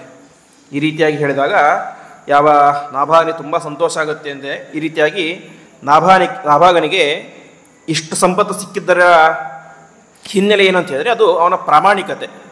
ತನ್ನ ತಂದೆ ಹೇಳಿದರು ನನ್ನ ಕೈಲಿ ಏನೂ ಇಲ್ಲ, ಬಿಟ್ಟುಬಿಡು ಅಂತ ಹೇಳಿದರೆ, ತನಗೆ ಪಿತ್ರಾರ್ಜಿತವಾಗಿ ಬರಬೇಕಾದಂತಹ ಆಸ್ತಿಯನ್ನು ಕೂಡ ಏನು ಮಾಡಿದ, ಬಿಟ್ಟೇ ಬಿಟ್ಟ.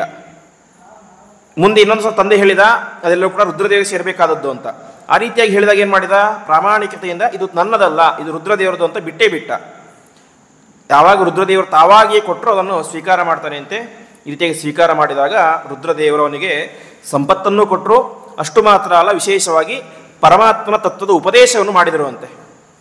ಹಾಗಾಗಿ ಭಾಗವತದಲ್ಲಿ ಹೇಳುವಂತೆ, ಯಾರು ಈ ನಾಭಾಗನ ಚರಿತ್ರೆಯನ್ನು ಸ್ಮರಣೆ ಮಾಡ್ತಾರೋ, ಯಯೇತತ್ ಸಂಸ್ಮರೇತ್ ಪ್ರಾಜ್ಞ ಪ್ರಾತಃ ಸಾಯಂ ಸಮಾಹಿತ ಕವಿರ್ಭವತಿ ಮಂತ್ರದ್ಯ ಗತಿಂ ಚೈವ ತಥಾತ್ಮನಂ ಎಂಬುದಾಗಿ ಬೆಳಗ್ಗೆ ಮತ್ತು ಸಾಯಂಕಾಲ ಈ ನಾಭಾಗನ ಚರಿತ್ರೆಯನ್ನು ಸ್ಮರಣೆ ಮಾಡಿದರೆ ಅದರಿಂದಾಗಿ ವಿಶೇಷವಾದ ವೇದಗಳ ಅರ್ಥವನ್ನು ತಿಳಿಯುವಂಥ ಯೋಗ್ಯತೆ ನಮಗೆ ಬರುತ್ತೆ ಅಂತೆ. ಯಾಕೆ ಅಂತ ಹೇಳಿದ್ರೆ, ಈ ನಾಭಾಗ ಕೇವಲ ವೇದಗಳನ್ನು ಅಧ್ಯಯನ ಮಾಡಿದ್ದಲ್ಲ, ವೇದದ ಅರ್ಥವನ್ನು ಕೂಡ ಚೆನ್ನಾಗಿ ತಿಳಿದುಕೊಂಡಂಥ ದೊಡ್ಡ ಜ್ಞಾನಿ. ಹಾಗಾಗಿ ಇವನ ಚರಿತ್ರೆಯನ್ನು ನಾವು ಬೆಳಗ್ಗೆ ಮತ್ತು ಸಾಯಂಕಾಲ ಸ್ಮರಣೆ ಮಾಡಬೇಕು ಎಂಬುದಾಗಿ ಭಾಗವತಕಾರರು ತಿಳಿಸ್ತಾರೆ. ಈ ರೀತಿಯಾಗಿ ಪ್ರಾಮಾಣಿಕತೆಯಿಂದಾಗಿ ಸಂಪತ್ತನ್ನು ಪಡೆದುಕೊಂಡ, ಅದಕ್ಕಿಂತ ದೊಡ್ಡ ಸಂಪತ್ತಾದಂತಹ ಜ್ಞಾನವನ್ನು ಕೂಡ ಆ ನಾಭಾಗ ಪಡೆದುಕೊಂಡ ಎಂಬುದಾಗಿ ತಿಳಿಸ್ತಾರೆ. ಮುಂದೆ ಇದೇ ನಾಭಾಗನ ಮಗ ಯಾರು ಅಂತ ಹೇಳಿದ್ರೆ, ಅವನು ಅಂಬರೀಷ ಅಂತ.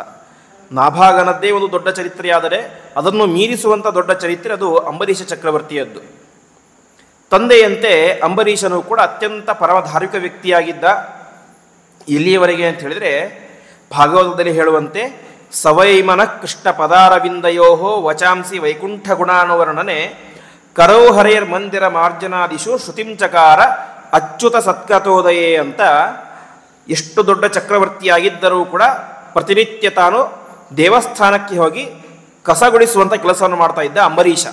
ತನ್ನ ತಯ್ಯಾರೆ ತಾನೇ ಎಲ್ಲ ಕಸವನ್ನು ಗುಡಿಸಿ ನೆಲವನ್ನೆಲ್ಲ ಒರೆಸಿ ಚೆನ್ನಾಗಿ ಸಿಂಗಾರವನ್ನು ಮಾಡಿ ಮತ್ತೆ ತನ್ನ ಮನೆಗೆ ಬಂದು ತನ್ನ ಮನೆಯ ದೇವರ ಪೂಜೆ ಎಲ್ಲವನ್ನು ಕೂಡ ಮಾಡಿಕೊಂಡು ಮತ್ತೆ ಬಡಬಗ್ಗರಿಗೆ ದಾನ, ಬ್ರಾಹ್ಮಣರಿಗೆ ಅನ್ನದಾನ ಎಲ್ಲವನ್ನು ಕೂಡ ಮಾಡ್ತಾ ನಿರಂತರವಾಗಿ ತನ್ನ ಪ್ರತಿಯೊಂದು ಇಂದ್ರಿಯಗಳಿಂದಲೂ ಕೂಡ ಪರಮಾತ್ಮನ ಸೇವೆಯನ್ನು ಮಾಡ್ತಾ ಇದ್ದ. ಕಿವಿಗಳು ಪರಮಾತ್ಮನ ಕಥೆಯನ್ನೇ ಕೇಳ್ತಾ ಇತ್ತು, ಕಣ್ಣುಗಳು ಪರಮಾತ್ಮನ ರೂಪವನ್ನು ಕಾಣ್ತಾ ಇತ್ತು ಅಂತೆ, ಬಾಯಿ ಯಾವಾಗಲೂ ಕೂಡ ಮಂತ್ರವನ್ನು ಹೇಳ್ತಾ ಇತ್ತು. ಆ ರೀತಿಯಾಗಿ ಎಲ್ಲ ರೀತಿಯಾಗಿಯೂ ಕೂಡ ಪರಮಾತ್ಮನ ಸೇವೆಯನ್ನು ವಿಶೇಷವಾಗಿ ಮಾಡ್ತಾ ಇದ್ದಂಥವನು ಅಂಬರೀಷ ಚಕ್ರವರ್ತಿ. ಅವನು ಇನ್ನೊಂದು ವಿಶೇಷವಾದ ವ್ರತವನ್ನು ಮಾಡ್ತಾ ಇದ್ದ, ಅದು ಏಕಾದಶಿ ವ್ರತ ಅಂತ. ಎಷ್ಟೇ ಕಷ್ಟ ಬರಲಿ ಏಕಾದಶಿ ವ್ರತವನ್ನು ಮಾತ್ರ ಬಿಡ್ತಾ ಇರಲಿಲ್ಲ. ಪರಿಶುದ್ಧನಾಗಿ ಏಕಾದಶಿ ವ್ರತವನ್ನು ಯಾವ ರೀತಿಯಾಗಿ ಶಾಸ್ತ್ರೋಕ್ತವಾಗಿ ಆಚರಣೆ ಮಾಡಬೇಕೋ ಆ ರೀತಿಯಾಗಿ ಮಾಡ್ತಾ ಇದ್ದ. ಒಂದು ದಿವಸ ಕಾರ್ತೀಕ ಮಾಸದ ಶುಕ್ಲ ಪಕ್ಷದ ಏಕಾದಶಿ ಬಂದಿತ್ತು. ಆ ಏಕಾದಶಿ ಯಥಾವತ್ತಾಗಿ ಉಪವಾಸ ಮಾಡ್ತಾ ಇದ್ದ.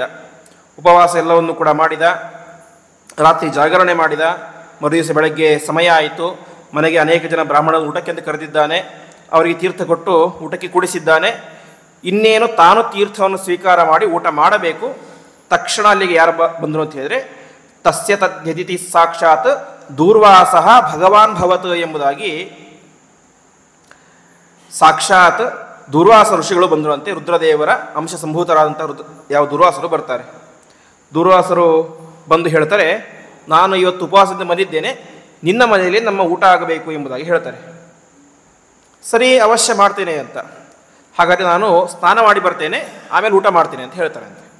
ಸರಿ ಅಂತ ಸ್ನಾನ ಮಾಡಲಿಕ್ಕೆ ಅಂತ ಯಮುನಾ ನದಿಗೆ ದುರ್ವಾಸರು ಹೋಗ್ತಾರೆ. ದುರ್ವಾಸರು ಹೋದರು. 1 ಗಂಟೆ ಆಯಿತು, 2 ಗಂಟೆ ಆಯಿತು, 3 ಗಂಟೆ ಆಯಿತು. ಎಷ್ಟು ಹೊತ್ತಾದರೂ ಕೂಡ ದುರ್ವಾಸರು ಬರಲೇ ಇಲ್ಲ ವಾಪಸ್. ಈ ಕಡೆ ಅಂಬರೀಷ ಮಹಾರಾಜನಿಗೆ ಧರ್ಮದ ಚಿಂತೆ. ದ್ವಾದಶಿ ಇನ್ನು ಕೇವಲ ಅರ್ಧ ಮುಹೂರ್ತ ಮಾತ್ರ ಉಳಿದಿದೆ. ಒಂದು ಮುಹೂರ್ತ ಅಂತೇಳಿ 48 ನಿಮಿಷ, 24 ನಿಮಿಷ ಮಾತ್ರ ದ್ವಾದಶಿ ತಿಥಿ ಉಳಿದಿದೆ.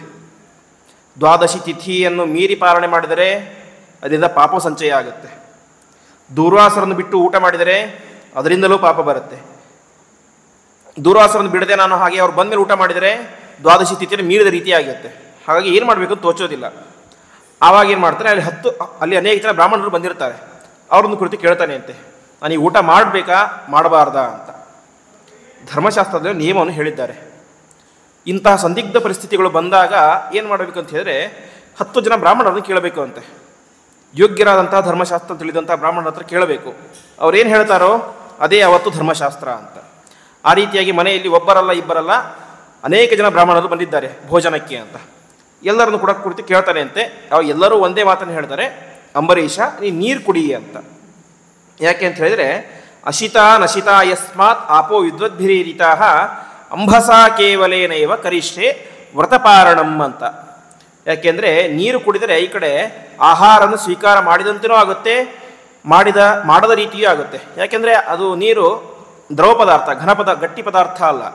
ಹಾಗಾಗಿ ಕುಡಿದಂತೆಯೂ ಆಗುತ್ತೆ, ಇರದೇ ರೀತಿಯೂ ಆಗುತ್ತೆ. ಹಾಗಾಗಿ ನೀನು ನೀರು ಕುಡಿ, ಪಾರಣೆ ಮಾಡಿದಂತಹ ಪುಣ್ಯವೂ ಬರುತ್ತೆ. ಈ ಕಡೆ ದುರ್ವಾಸರನ್ನು ಬಿಟ್ಟು ಊಟ ಮಾಡದೇ ಇರುವಂತಹ ಪುಣ್ಯವು ಕೂಡ ನಿನಗೆ ಬರುತ್ತೆ, ಪಾಪ ಬರಲಿಕ್ಕೆ ಸಾಧ್ಯನೇ ಇಲ್ಲ ಅಂತ ಹೇಳ್ತಾರೆ. ಸರಿ, ಬ್ರಾಹ್ಮಣರ ಮಾತಿದೆ, ಪರಮಾತ್ಮ ಸಂಕಲ್ಪ ಹೀಗೆ ಇದೆ ಅಂತ ಅವನು ಸಂಕಲ್ಪವನ್ನು ಮಾಡಿ ನೀರನ್ನು ಕುಡಿತಾನೆ. ಕುಡಿದ ತಕ್ಷಣವೇ ಈ ವಿಚಾರ ಯಾರಿಗೆ ಗೊತ್ತಾಗುತ್ತೆ? ದುರ್ವಾಸರಿಗೆ ಧ್ಯಾನ ದೃಷ್ಟಿಯಲ್ಲಿ ಗೊತ್ತಾಗುತ್ತೆ. ತಕ್ಷಣದಲ್ಲೇನೆ ಮಹಾಕೋಪಿಷ್ಠರು ದುರ್ವಾಸರು ಬರ್ತಾರೆ, ನಿನಗೆ ಎಷ್ಟು ಅಹಂಕಾರ ಇರಬೇಕು ಅಂತ. ಶ್ರೇಷ್ಠ ಅಂತಹ ದುರ್ವಾಸ ಋಷಿ ನಿನ್ನ ಮನೆಗೆ ಬಂದಿದ್ದಾನೆ, ಅವನಿಗೆ ಊಟ ಹಾಕುವ ಮುಂಚೆ ನೀನು ಪಾಲನೆ ಮಾಡಿದ್ದೀಯಲ್ಲ ಎಂಬುದಾಗಿ ಸಿಟ್ಟಿಗೆದ್ದು ತಮ್ಮ ಜಟೆಯನ್ನು, ಆಗ ತಾನೇ ಸ್ನಾನ ಮಾಡಿ ಬಂದಿದ್ದಾರೆ, ತಮ್ಮ ಜಟೆಯನ್ನು ನೆಲಕ್ಕೆ ಅಪ್ಪಳಿಸ್ತಾರೆ ಅಂತೆ. ಅಪ್ಪಳಿಸಿದ ವೇಗಕ್ಕೆ ಆ ಒಂದು ದೊಡ್ಡ ಪಿಶಾಚಿ ಅದರಿಂದ ಎದ್ದು ಬರುತ್ತೆ ಅಂತೆ ತಮ್ಮ ಕೂದಲಿನಿಂದಾಗಿ. ಅದೇನು ಮಾಡುತ್ತೆ, ತನ್ನ ಕೈಯಲ್ಲಿ ಖಡ್ಗವನ್ನು ಹಿಡಿದುಕೊಂಡು ಈ ಅಂಬರೀಷ ಮಹಾರಾಜ ಸಂಹಾರವೇ ಮಾಡಿಬಿಡ್ತೀನಿ ಅಂತ ಹೋಗಿಬಿಡುತ್ತೆ ಅಂತೆ. ನೋಡಿ, ಎಂತಹ ರುದ್ರದೇವರ ಅಂಶ ಸಂಭೂತರಾಗಿದ್ದರೂ ಕೂಡ ಅವರಿಗೇನು ಆಗಲಿಲ್ಲ, ಅಹಂಕಾರ ಕಡಿಮೆ ಆಗಲಿಲ್ಲ. ನನ್ನನ್ನು ಬಿಟ್ಟು ಊಟ ಮಾಡಿದ ಅಂತ ಅನ್ನುವಂಥ ಅಹಂಕಾರ, ಆ ರೀತಿಯ ಸಿಟ್ಟು ಬಂತು. ಕೊನೆಗೆ ರಾಜನಿಗೆ ಏನು ಮಾಡಬೇಕು ಅಂತ ತೋಚೋದಿಲ್ಲ. ದೊಡ್ಡ ಪಿಶಾಚಿ ಮೈ ಮುಂದೆ ಬಂದು ನಿಂತು ಬಿಟ್ಟಿದೆ. ತಕ್ಷಣದಲ್ಲಿ ಏನೇ ಪರಮಾತ್ಮನ ಪ್ರಾರ್ಥನೆಯನ್ನು ಮಾಡ್ತಾನೆ ಅಂತೆ. ಆ ಏಕಾದಶಿ ವ್ರತವನ್ನು ಉಪವಾಸ ಮಾಡಿದ್ದರ ಪರಿಣಾಮವಾಗಿ ಆ ಪರಮಾತ್ಮ ಅವನ ರಕ್ಷಣೆಗೋಸ್ಕರ ಅಂತ ವಿಶೇಷವಾದಂತಹ ತನ್ನ ಕೈಯಲ್ಲಿದ್ದಂಥ ಸುದರ್ಶನ ಚಕ್ರವನ್ನೇ ಕಳಿಸ್ತಾನೆ ಅಂತೆ. ಸುದರ್ಶನ ಚಕ್ರ ಬಂದದ್ದೇ ತಡ ಆ ಪಿಶಾಚಿನ ಸುಟ್ಟು ಹಾಕಿಬಿಡ್ತು. ಇಷ್ಟಾಗಿದ್ದರೆ ಪರವಾಗಿರ್ತಿರಲಿಲ್ಲ. ಆ ಪಿಶಾಚಿಯನ್ನು ಸೃಷ್ಟಿ ಮಾಡಿದವರು ಯಾರು? ಈ ದುರ್ವಾಸರು. ಆ ದುರ್ವಾಸರನ್ನೇ ನಾಶ ಮಾಡಬೇಕು ಅಂತ ಏನಾಯಿತು, ಆ ಚಕ್ರ ಅವರನ್ನು ಹಿಂಬಾಲಿಸಿಕೊಂಡು ಬಂತು ಅಂತೆ. ಹಿಂಬಾಲಿಸಿಕೊಂಡು ಬಂತು. ದುರ್ವಾಸರಿಗೆ ಏನು ಮಾಡಬೇಕು ಅಂತ ತೋಚೋದಿಲ್ಲ, ಓಡ್ತಾ ಓಡ್ತಾ ಹೋಗ್ತಾರೆ. ಎಷ್ಟು ಓಡಿದರೂ ಕೂಡ ಸುದರ್ಶನ ಚಕ್ರ ಬಿಡೋದೇ ಇಲ್ಲ. ಹೀಗೆ ಓಡಿ ಓಡಿ ಓಡಿ ಕೊನೆಗೆ ಇಲ್ಲಿಗೆ ಹೋಗ್ತಾರೆ, ಸಾಕ್ಷಾತ್ ಬ್ರಹ್ಮದೇವ ಲೋಕಕ್ಕೆ ಹೋಗ್ತಾರೆ, ಸತ್ಯಲೋಕಕ್ಕೆ ದುರ್ವಾಸರು ಹೋಗ್ತಾರೆ. ಬ್ರಹ್ಮದೇವರೇ ದಯವಿಟ್ಟು ನನ್ನನ್ನು ಕಾಪಾಡಿ ಪರಮಾತ್ಮನ ಆಯುಧದಿಂದಾಗಿ ಅಂತ. ಬ್ರಹ್ಮದೇವರು ಹೇಳ್ತಾರೆ, ನನ್ನ ಕೈಲಿ ಸಾಧ್ಯ ಇಲ್ಲಪ್ಪ. ಯಾಕೆ?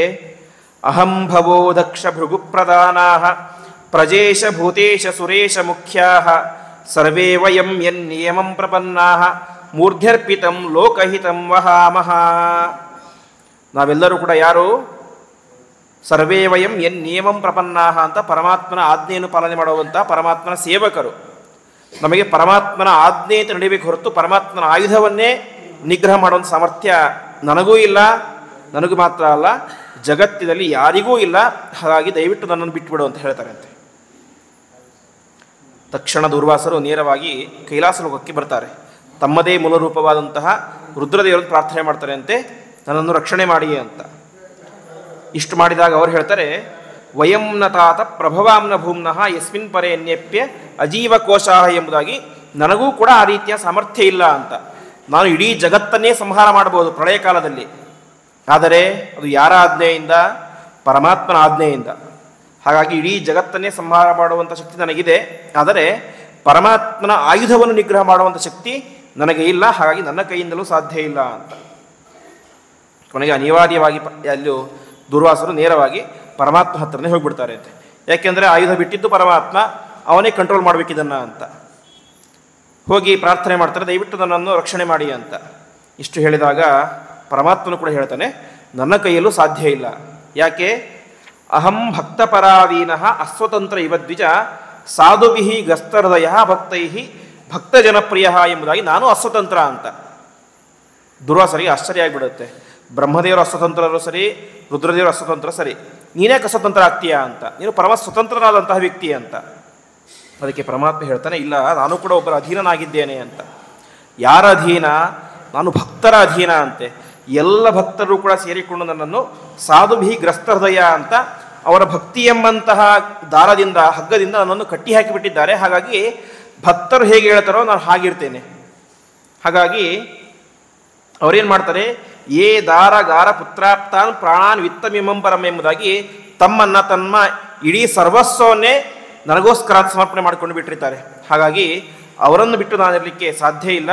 ಹಾಗಾಗಿ ನಮೇ ಭಕ್ತ ಪ್ರಣಶ್ಯತಿ ಅಂತ ನನ್ನ ಭಕ್ತರು ಯಾವತ್ತಿಗೂ ಕೂಡ ದುಃಖ ಪಡಲಿಕ್ಕೆ ನಾನು ಬಿಡೋದಿಲ್ಲ. ನನ್ನ ಭಕ್ತನಿಗೆ ನೀನೇ ಮಾಡಿದಿ, ಸಂಕಷ್ಟ ಕೊಟ್ಟು, ಹಾಗಾಗಿ ನಾನೇನು ಮಾಡಿದೆ, ಸುದರ್ಶನ ಚಕ್ರವನ್ನು ಬಿಟ್ಟೆ, ಅದನ್ನು ವಾಪಸ್ ತೆಗೆದುಕೊಳ್ಳುವಲ್ಲಿಕ್ಕೆ ನಾನು ಕೂಡ ಸಮರ್ಥನಲ್ಲ ಅಂತ ಪರಮಾತ್ಮ ಹೇಳಿಬಿಡ್ತಾನೆ. ವಾಸ್ತವಿಕವಾಗಿ ಪರಮಾತ್ಮನಿಗೆ ಸಾಮರ್ಥ್ಯ ಇಲ್ಲ ಅಂತ ಅಲ್ಲ, ಪರಮಾತ್ಮನಿಗೆ ಎಲ್ಲ ವಿಧವಾದ ಸಾಮರ್ಥ್ಯವೂ ಕೂಡ ಇದೆ. ಆದರೆ ತನ್ನ ಭಕ್ತನಿಗೆ ಯಾರಾದರೂ ಅಪಚಾರವನ್ನು ಮಾಡಿದರೆ, ಅವರು ರುದ್ರದೇವರೇ ಆದರೂ ಕೂಡ, ದೊಡ್ಡ ಋಷಿಯೇ ಆದರೂ ಕೂಡ ನಾನು ಅದನ್ನು ಬಿಡಲಿಕ್ಕೆ ಸಾಧ್ಯ ಇಲ್ಲ ಅಂತ ಹೇಳ್ತಾನೆ. ಒಂದು ಕಡೆ ಹೇಳುವಂತೆ ಪರಮಾತ್ಮ, ಒಂದು ವೇಳೆ ಪರಮಾತ್ಮನ ಭಕ್ತರಿಗೆ, ಅವನ ಶ್ರೇಷ್ಠ ಸೇವಕರಿಗೆ ಒಂದು ವೇಳೆ ಪರಮಾತ್ಮನ ಕೈಯಿಂದನೇ ತೊಂದರೆ ಆದರೆ ಪರಮಾತ್ಮ ನನ್ನ ಕೈಯನ್ನು ಕೂಡ ಕತ್ತರಿಸ್ಕೊಳ್ತಾನೆ ಎಂಬುದಾಗಿ ಪರಮಾತ್ಮ ಹೇಳ್ತಾನೆ. ಬಾಹುವನಪಿ ಚಿಂದ್ಯಾತಿ ಎಂಬುದಾಗಿ ಆ ರೀತಿಯಾಗಿ ಪರಮಾತ್ಮ ಹೇಳ್ತಾನೆ, ನನ್ನ ಕೈಯಲ್ಲೂ ಕೂಡ ಸಾಧ್ಯ ಇಲ್ಲ. ಇದನ್ನು ಬಿಡುಗಡೆ ಮಾಡಬೇಕು ಅಂತ ಹೇಳಿದರೆ ಆ ಯಾವ ಅಂಬರೀಷನೇ ಮಾಡಬೇಕು ಅಂತ ಹೇಳಿಬಿಡ್ತಾನೆ. ಕೊನೆಗೆ ಯಾವ ದುರ್ವಾಸ ಋಷಿಗಳು ನೇರವಾಗಿ ಅಂಬರೀಷನ ಮನೆಗೆ ವಾಪಸ್ ಬರ್ತಾರೆ. ಮನೆಗೆ ಬಂದು ಸಾಷ್ಟಾಂಗ ನಮಸ್ಕಾರ ಮಾಡಿಬಿಡ್ತಾನಂತೆ, ಅಂಬರೀಷ ದಯವಿಟ್ಟು ನನ್ನನ್ನು ರಕ್ಷಣೆ ಮಾಡು ಅಂತ. ಅಂಬರೀಷನಿಗೆ ಸ್ವಲ್ಪ ಮುಜುಗರ ಆಗುತ್ತೆ. ದೊಡ್ಡ ಜ್ಞಾನಿಗಳು ದುರ್ವಾಸರು ಹೋಗಿ ಹೋಗಿ ನನಗೆ ಬಂದು ನಮಸ್ಕಾರ ಮಾಡ್ತಿದ್ರ, ದಯವಿಟ್ಟು ನನ್ನನ್ನು ಬಿಟ್ಬಿಡಿ ಅಂತ ಕೇಳ್ತಾನೆ ಅಂತೆ. ಅದಕ್ಕೆ ಹೇಳ್ತಾನೆ, ಇಲ್ಲಪ್ಪ, ನಾನು ರುದ್ರದೇವರ ಹತ್ರ ಹೋದೆ, ಬ್ರಹ್ಮದೇವರ ಹತ್ರ ಹೋದೆ, ಕೊನೆಗೆ ಪರಮಾತ್ಮನ ಹತ್ತಿರ ಹೋದೆ. ಅವರೆಲ್ಲರೂ ಕೂಡ ಹೇಳಿದರು, ನಮ್ಮ ಕೈಲಿ ಸಾಧ್ಯ ಇಲ್ಲ, ನಮ್ಮ ಕೈಲಿ ಸಾಧ್ಯ ಇಲ್ಲ ಅಂತ. ಹಾಗಾಗಿ ನೀನೇ ಇದನ್ನೇನು ಮಾಡಬೇಕು, ಬಿಡುಗಡೆ ಮಾಡಬೇಕು ಅಂತ. ಆವಾಗ ಅಂಬರೀಷ ತಾನು ವಿಶೇಷವಾಗಿ ಕೈ ಮುಗಿದು ಪ್ರಾರ್ಥನೆಯನ್ನು ಮಾಡ್ತಾನೆ ಚಕ್ರದ ಹತ್ತಿರ. ನಾನು ಇಷ್ಟೇ ಅನೇಕ ವರ್ಷಗಳಿಂದ ಏನು ಮಾಡ್ತಾ ಇದ್ದೇನೆ, ಏಕಾದಶಿ ಉಪವಾಸ ಮಾಡ್ತಾ ಇದ್ದೇನೆ. ಅದರಿಂದಾಗಿ ಏನಾದರೂ ಸ್ವಲ್ಪ ಅಂತ ಪುಣ್ಯ ಬಂದಿದ್ದರೆ ಆ ಪುಣ್ಯದಿಂದ ಏನಾಗಬೇಕು, ದುರ್ವಾಸರಿಗೆ ಬಂದಂಥ ಈ ಕಷ್ಟ ಪರಿಹಾರ ಆಗಬೇಕು ಅಂತ ಪ್ರಾರ್ಥನೆ ಮಾಡ್ತಾನೆ ಅಂತೆ. ತಕ್ಷಣದಲ್ಲಿ ಏನೇ ಆ ಚಕ್ರ ಮಾಯವಾಗಿ ಬಿಡುತ್ತೆ. ಈ ರೀತಿ ಆದಾಗ ಎಷ್ಟಾಗಿತ್ತು ಅಂತ ಹೇಳಿದ್ರೆ 1 ವರ್ಷ ಆಗಿತ್ತು ಅಂತೆ. ಕಾರ್ತೀಕ ಶುಕ್ಲ ದ್ವಾದಶಿ ಹೋಗಿ ಮತ್ತೆ ಮುಂದಿನ ವರ್ಷದ ಕಾರ್ತೀಕ ಶುಕ್ಲ ದ್ವಾದಶಿ ಬಂದಿತ್ತು. ಅಷ್ಟು ವರ್ಷಗಳ 1 ವರ್ಷಗಳವರೆಗೂ ಕೂಡ ಅಂಬರೀಷ ಮಹಾರಾಜ ಕೇವಲ ಪ್ರತಿನಿತ್ಯ ನೀರನ್ನು ಕುಡಿತಾ ಇದ್ದಂತೆ, ಒಂದು ಚೂರು ಕೂಡ ಆಹಾರವನ್ನೇ ಸ್ವೀಕಾರ ಮಾಡಿರಲಿಲ್ಲ. ಕೊನೆಗೆ ದುರ್ವಾಸರು ಬಂದರು, ಕ್ಷಮೆ ಆಯಿತು ಅಂತ ಕೇಳಿದರು. ಕೊನೆಗೆ ಅವರಿಗೆ ತೀರ್ಥವನ್ನು ಕೊಟ್ಟು ಅವರಿಗೆ ಊಟವನ್ನು ಮಾಡಿಸಿ ಮುಂದೆ 1 ವರ್ಷ ಆದ ಮೇಲೆ ಊಟ ಮಾಡಿದ ಯಾರು? ಅಂಬರೀಷ ಮಹಾರಾಜ. ಇಷ್ಟೆಲ್ಲ ನೋಡಿ ಹೇಳ್ತಾರೆ ಅಂತೆ ದುರ್ವಾಸರು, ಅಹೋ ಅನಂತದಾಸಾನ ಮಹಿತ್ವಂ ಅಂತ. ಇದು ಪರಮಾತ್ಮನ ಮಹತ್ವ ಅಲ್ಲ, ಪರಮಾತ್ಮನ ಭಕ್ತರ ಮಹತ್ವ ಅಂತ. ಪರಮಾತ್ಮನ ಭಕ್ತರ ಮಹತ್ವವೇ ಈ ರೀತಿಯಾಗಿರಬೇಕಾದ್ರೆ ಪರಮಾತ್ಮನ ಮಹತ್ವ ಎಷ್ಟು ಎಂಬುದಾಗಿ ಊಹಿಸಬೇಕು. ಆ ರೀತಿಯಾಗಿ ಅಂಬರೀಷ ಮಹಾರಾಜ ನಿಜವಾದಂತಹ ಪ್ರಾಮಾಣಿಕತೆಯಿಂದ ಮಾಡಿದ್ದ. ಅಷ್ಟು ಮಾತ್ರ ಅಲ್ಲ, ತನ್ನ ನಿಜವಾದಂತಹ ಭಕ್ತಿ ಯಾವ ರೀತಿಯಾಗಿ ತೋರಿಸಿದ್ದ. ತನ್ನ ಮನೆಗೆ ಒಬ್ಬ ಬ್ರಾಹ್ಮಣ ಬಂದಿದ್ದಾನೆ, ಅವನಿಗೆ ಸಂಕಷ್ಟ ಆಗಿದೆ ಅಂತ 1 ವರ್ಷ ಆದರೂ ಕೂಡ ಅವನೇ ಮಾಡಿರಲಿಲ್ಲ, ಪಾರಣೆಯನ್ನೇ ಮಾಡಲಿಲ್ಲ. ಆ ರೀತಿಯಾದಂತಹ ಕರ್ತವ್ಯವನ್ನು ತೋರಿಸಿದಂತಹ ವ್ಯಕ್ತಿ ಅದು ಅಂಬರೀಷ ಮಹಾರಾಜ. ಹೀಗೆ ನಾಭಾಗರು ಅಷ್ಟೇ ಪ್ರಾಮಾಣಿಕನಾಗಿದ್ದ, ಅವರ ಮಗನಾದಂತಹ ಅಂಬರೀಷ ಮಹಾರಾಜನು ಕೂಡ ಅಷ್ಟೇ ಪ್ರಾಮಾಣಿಕ ಆಗಿದ್ದ ಎಂಬುದಾಗಿ ತಿಳಿಸ್ತಾರೆ. ಈ ರೀತಿಯಾಗಿ ಇಷ್ಟೆಲ್ಲ ಹೇಳಿ ಮುಂದೆ ಯವನಾಶ್ವ ಎಂಬುದಾಗಿ ಆ ಪರಂಪರೆಯಲ್ಲಿ ರಾಜ ಬಂದ. ಆ ಯವನಾಶ್ವ ರಾಜನಿಗೆ ಒಟ್ಟು 100 ಜನ ಹೆಂಡತಿಯರು, ಹೆಸರಿಗೆ ಮಾತ್ರ 100 ಜನ ಹೆಂಡತಿಯರು, ಒಬ್ಬರೇ ಒಬ್ಬ ಸಂತಾನ ಕೂಡ ಇರಲಿಲ್ಲ ಅಂತ. ಕೊನೆಗೆ ತಾನು ಒಂದು ಯಾಗವನ್ನು ಮಾಡ್ತಾನೆ. ಆ ಯಾಗದಲ್ಲಿ ಕೊನೆಗೆ ಎಲ್ಲ ಋಷಿಗಳು ಕೂಡ ಸೇರಿಕೊಂಡು ಒಂದು ಬಂಗಾರದ ತಂಬಿಗೆಯನ್ನು ಕೊಡ್ತಾರೆ ಅಂತೆ. ಆ ತಂಬಿಗೆಯಲ್ಲಿ ನೀರನ್ನು ಹಾಕಿ ಅದಕ್ಕೆ ಅಭಿಮಂತ್ರಣೆ ಮಾಡಿ ಹೇಳ್ತಾರೆ, ಈ ನೀರನ್ನು ಯಾರಿಗೆ ಕುಡಿಸ್ತೀಯೋ ಅವರಿಗೆ ಸಂತಾನ ಆಗುತ್ತೆ ಅಂತ. ಸರಿ, ಯಾಗ ಎಲ್ಲ ಮುಗಿದ್ಮೇಲೆ ತಂಬಿಗೆಯನ್ನು ಒಂದು ಜಾಗದಲ್ಲಿ ಇಟ್ಟಿರ್ತಾನೆ. ಜಾಗದಲ್ಲಿ ಇಟ್ಟಾಗ ಮರುದಿವಸ ಕುಡಿಬೇಕು ಅಂತ ಇಟ್ಟಿರ್ತಾನೆ. ಮರುದಿವಸ ತನ್ನ ಪ್ರೀತಿಯಾದ ಹೆಂಡತಿ ಕುಡಿಸ್ಬೇಕು ಅಂತ ಇಟ್ಟಿದ್ದಂತಹ ನೀರು ರಾತ್ರಿ ಎಚ್ಚರ ಆಗುತ್ತೆ, ನೀರಡಿಕೆ ಆಗುತ್ತೆ. ನೀರಡಿಕೆ ಆದಾಗ ಏನು ಮಾಡ್ತಾನೆ, ನಿದ್ರೆಗಣ್ಣಿನಲ್ಲಿ ಆ ಬಂಗಾರದ ಕಲಶವನ್ನು ಎತ್ತಿ ಕುಡಿದು ಬಿಡ್ತಾರೆ ಅಂತೆ. ಬಂಗಾರದ ಕಲಶದಲ್ಲಿದ್ದಂಥ ನೀರು ಯಾವುದು? ಆ ನೀರನ್ನು ಕುಡಿದಂತಹ ವ್ಯಕ್ತಿಗಳಿಗೆ ಸಂತಾನ ಆಗುತ್ತೆ, ಆ ಹೆಣ್ಣಿನ ಹೊಟ್ಟೆಯಲ್ಲಿ ಮಗು ಹುಟ್ಟುತ್ತೆ ಅಂತ. ಕುಡಿದದ್ಯಾರು? ಈ ಗಂಡಸು. ಅದೇ ಪರಮಾತ್ಮನ ಸಂಕಲ್ಪ ಯಾವ ರೀತಿ ಇತ್ತು ಅಂತ ಹೇಳಿದರೆ, ಆ ಯವನಾಶ್ವ ರಾಜ ಗಂಡಸು ನೀರು ಕುಡಿದರೆ ಅವನ ಹೊಟ್ಟೆಯಲ್ಲಿ ಮಗು ಬೆಳೀಲಿಕ್ಕೆ ಪ್ರಾರಂಭ ಆಯಿತು ಅಂತೆ. ಋಷಿಗಳಿಗೆ ಆಶ್ಚರ್ಯ ಆಗಿಬಿಡುತ್ತೆ. ಈಶ್ವರಾಯ ನಮಶ್ಚಕ್ರುಹು ಅಹೋ ದೈವ ಬಲಂಬಲಂ ಅಂತ ನಮ್ಮ ಸಂಕಲ್ಪವೇ ಒಂದು, ಆಗಿದ್ದೇ ಒಂದು. ನಾವು ಅಂದ್ಕೊಂಡಿದ್ದೇನೋ ಯವನಾಶ್ವರಾಜರ ಹೆಂಡತಿಗೆ ಮಗು ಆಗಬೇಕು ಅಂತ, ಇಲ್ಲ ಆಗ್ತಾ ಇರೋದೇನೋ ಯವನಾಶ್ವನ ಹೊಟ್ಟೆಯಲ್ಲಿ ಮಗು ಬೆಳೀತಾ ಇದೆ ಅಂತ ಆಶ್ಚರ್ಯ ಆಗುತ್ತೆ. ಕೊನೆಗೆಲ್ಲರೂ ಹೇಳ್ತಾರೆ, ಇದು ಪರಮಾತ್ಮನ ಚಿತ್ತ, ನಾವೇನು ಮಾಡ್ಲಿಕ್ಕೆ ಸಾಧ್ಯ ಇಲ್ಲ ಅಂತ ಅಂದ್ಕೊಳ್ತಾರೆ. 1 ತಿಂಗಳಾಯಿತು, 2 ತಿಂಗಳಾಯಿತು, 10 ತಿಂಗಳಾಯಿತು. ತಾಯಿ ಹೊಟ್ಟೆಯಲ್ಲಿ ಬೆಳೆಯಬೇಕಾದಂತಹ ಮಗು ಎಲ್ಲಿ ಬೆಳೀತು? ಯವನಾಶ್ವನ ಹೊಟ್ಟೆಯಲ್ಲಿ ಬೆಳೆಯಿತು. ಕೊನೆಗೆ ಅವನ ಕಿಬ್ಬೊಟ್ಟೆಯ ಎಡಭಾಗವನ್ನು ಸೀಳಿಕೊಂಡು ಮಗು ಹೊರಗಡೆ ಬರುತ್ತೆ ಅಂತೆ. ಮಗು ಏನೋ ಹೊರಗಡೆ ಬಂತು, ಮಗುನೂ ಆರೋಗ್ಯ ಇದೆ, ತಂದೆನೂ ಆರೋಗ್ಯವಾಗಿದ್ದಾನೆ, ಎಲ್ಲ ಚೆನ್ನಾಗಾಯಿತು. ಸರಿ, ಮಗುವಿಗೆ ಸ್ತನ್ಯಪಾನ ಮಾಡಿಸಬೇಕು, ತಾಯಿ ಎದೆ ಹಾಲು ಕುಡಿಸಬೇಕು. ಈಗೇನು ಮಾಡೋದು ಅಂತ. ಆವಾಗ ಕಂಧಾಸ್ಯತಿ ಎಂಬುದಾಗಿ ಎಲ್ಲರೂ ಕೂಡ ಋಷಿಗಳು ಪ್ರಶ್ನೆ ಮಾಡ್ತಾರೆ ಅಂತ. ಅಂದರೆ ಏನು ಕುಡಿತಾನೆ ಈ ಮಗು ಅಂತ. ಆವಾಗ ಸಾಕ್ಷಾತ್ ದೇವೇಂದ್ರ ದೇವಲೋಕದಿಂದ ಕೆಳಗಡೆ ಇಳಿದು ಬಂದು ಹೇಳ್ತಾನೆ, ಮಾಂ ಧಾಸ್ಯತಿ, ಇವನು ನನ್ನ ಹಾಲನ್ನು ಕುಡಿತಾನೆ ಅಂತ. ಅಂದರೆ ಯಾವ ದೇವೇಂದ್ರ ತನ್ನ ಹೆಬ್ಬೆಟ್ಟನ್ನು ಆ ಮಗುವಿನ ಬಾಯಲ್ಲಿ ಇಡ್ತಾನೆ ಅಂತೆ, ಆ ಹೆಬ್ಬೆಟ್ಟಿನಿಂದಾಗಿ ಸಾಕ್ಷಾತ್ ಅಮೃತವನ್ನೇ ಯಾವ ಕುಡಿತಾನಂತೆ ಆ ಶಿಶು. ಹಾಗಾಗಿ ಅವನಿಗೆ ಹೆಸರೇನು ಬಂತು? ಮಾಂ ಧಾತ ಅಂತ. ಧಾತ ಅಂತ ಕುಡಿಯೋದು. ಕಂಧಾಸ್ಯತಿ ಅಂತ ಋಷಿಗಳು ಕೇಳಿದ, ಏನು ಕುಡಿತಾರೆ ಅಂತ. ಇಂದ್ರ ಬಂದು ಏನು ಹೇಳಿದ? ಮಾಂಧಾತ, ನನ್ನ ಹಾಲನ್ನು ಕುಡಿತಾರೆ ಅಂತ. ಹಾಗಾಗಿ ಅವನಿಗೆ ಮಾಂಧಾತ ಎಂಬುದಾಗಿ ಹೆಸರು ಬಂತು. ಮುಂದೆ ಆ ಮಾಂಧಾತ ದೊಡ್ಡ ಚಕ್ರವರ್ತಿಯಾಗಿ, ಇವತ್ತು ನಾವು ಚಕ್ರವರ್ತಿಗಳ ಹೆಸರನ್ನು ಹೇಳಬೇಕಾದ್ರೆ ಮೊದಲು ಹೇಳುವಂಥ ಹೆಸರೇನು? ಮಾಂಧಾತ ನಹುಶೋಂಬರೀಷ ಸಗರವು ಎಂಬುದಾಗಿ. ಆ ರೀತಿಯಾಗಿ ಮಾಂಧಾತ ದೊಡ್ಡ ಚಕ್ರವರ್ತಿಯಾದ. ಭಾಗವತದಲ್ಲಿ ಹೇಳುವಂತೆ, ಏಕರಾತ್ರೇಣ ಮಾಂಧಾತ ಶೀಲೇನೈವಾಜಯನ್ಮಹೀಂ ಅಂತ ತನ್ನ ಇಡೀ ಭೂಮಿಯ ತನ್ನ ಕೈವಶ ಮಾಡಿಕೊಂಡು ಬಿಟ್ಟ ಮಾಂಧಾತ. ಆದರೆ ಒಂದೇ ಒಂದು ಕಡೆ ಯುದ್ಧ ಇಲ್ಲ ಅಂತೆ. ಸಾಮಾನ್ಯವಾಗಿ ಇನ್ನೊಂದು ರಾಜ್ಯವನ್ನು ಒಬ್ಬ ರಾಜ್ಯ ಆಕ್ಯುಪೈ ಮಾಡ್ಕೊಳ್ಬೇಕು ಅಂತ ಹೇಳಿದ್ರೆ ಯುದ್ಧ ಮಾಡಿ ಯುದ್ಧದಲ್ಲಿ ಗೆದ್ದು ಆಮೇಲೆ ರಾಜ್ಯವನ್ನು ತಾನು ಇಟ್ಕೊಳ್ಬೇಕು. ಆದರೆ ಮಾಂಧಾತ ಮಹಾರಾಜ ಏನು ಮಾಡಿದ ಅಂತ ಹೇಳಿದ್ರೆ, ಶೀಲೇನೈವ, ತನ್ನ ಸಹಜವಾದಂತಹ ಸಾತ್ವಿಕ ಸ್ವಭಾವದಿಂದಾಗಿ ಪ್ರತಿಯೊಬ್ಬರ ರಾಜ್ಯರ ಮನಸ್ಸನ್ನು ಕೂಡ ಗೆದ್ದು ತಾನೇನಾದ, ಯುದ್ಧವನ್ನು ಮಾಡದೇನೆ ಚಕ್ರವರ್ತಿಯಾದ ಅಂತೆ. ಅದಕ್ಕೆ ಭಾಗವತ ಹೇಳುತ್ತೆ, ಯಾವತ್ ಸೂರ್ಯೇ ಮುದೇತಿ ಸ್ಮ ಯಾವತ್ ಚಂದ್ರ ಪ್ರತಿಷ್ಠತಿ ಸರ್ವಂ ತತ್ ಯೌವನಾಶ್ವಸ್ಯ ಮಾಂಧಾತು ಕ್ಷೇತ್ರ ಮುಚ್ಯತೆ ಅಂತ. ಮಾಂಧಾತ ರಾಜನ ರಾಜ್ಯ ಎಲ್ಲಿ ತನಕ ಇತ್ತು ಅಂತ ಹೇಳಿದ್ರೆ, ಮಾಂಧಾತ ರಾಜನ ರಾಜ್ಯದಲ್ಲಿ ಎಲ್ಲಿಯೂ ಕೂಡ ಸೂರ್ಯನೇ ಮುಳುಗ್ತಾ ಇದ್ದಿಲ್ಲ ಅಂತೆ. ಅಂದರೆ ಸೂರ್ಯ ಇವತ್ತು ಮುಳುಗೋದಂತ ಹೇಳಿ ಇನ್ನೊಂದು ಕಡೆ ಹುಡ್ತಾನೆ ಅಷ್ಟೇ. ಇವತ್ತು ನಮಗೆ ಹಗಲಾದರೆ ಅಮೆರಿಕದಲ್ಲಿ ಕತ್ತಲೆ ಆಗಿರುತ್ತೆ, ಇವತ್ತು ನಮ್ಗೆ ಕತ್ತಲೆ ಆದರೆ ಆ ಸಂದರ್ಭದಲ್ಲಿ ಏನಾಗುತ್ತೆ, ಅಮೆರಿಕದಲ್ಲಿ ಬೆಳಕಾಗಿರುತ್ತೆ. ಹೀಗೆ ಸೂರ್ಯ ಅವನ ಸುತ್ತಲೂ ಕೂಡ ಭೂಮಿ ತಿರುಗ್ತಾ ಇರುತ್ತೆ.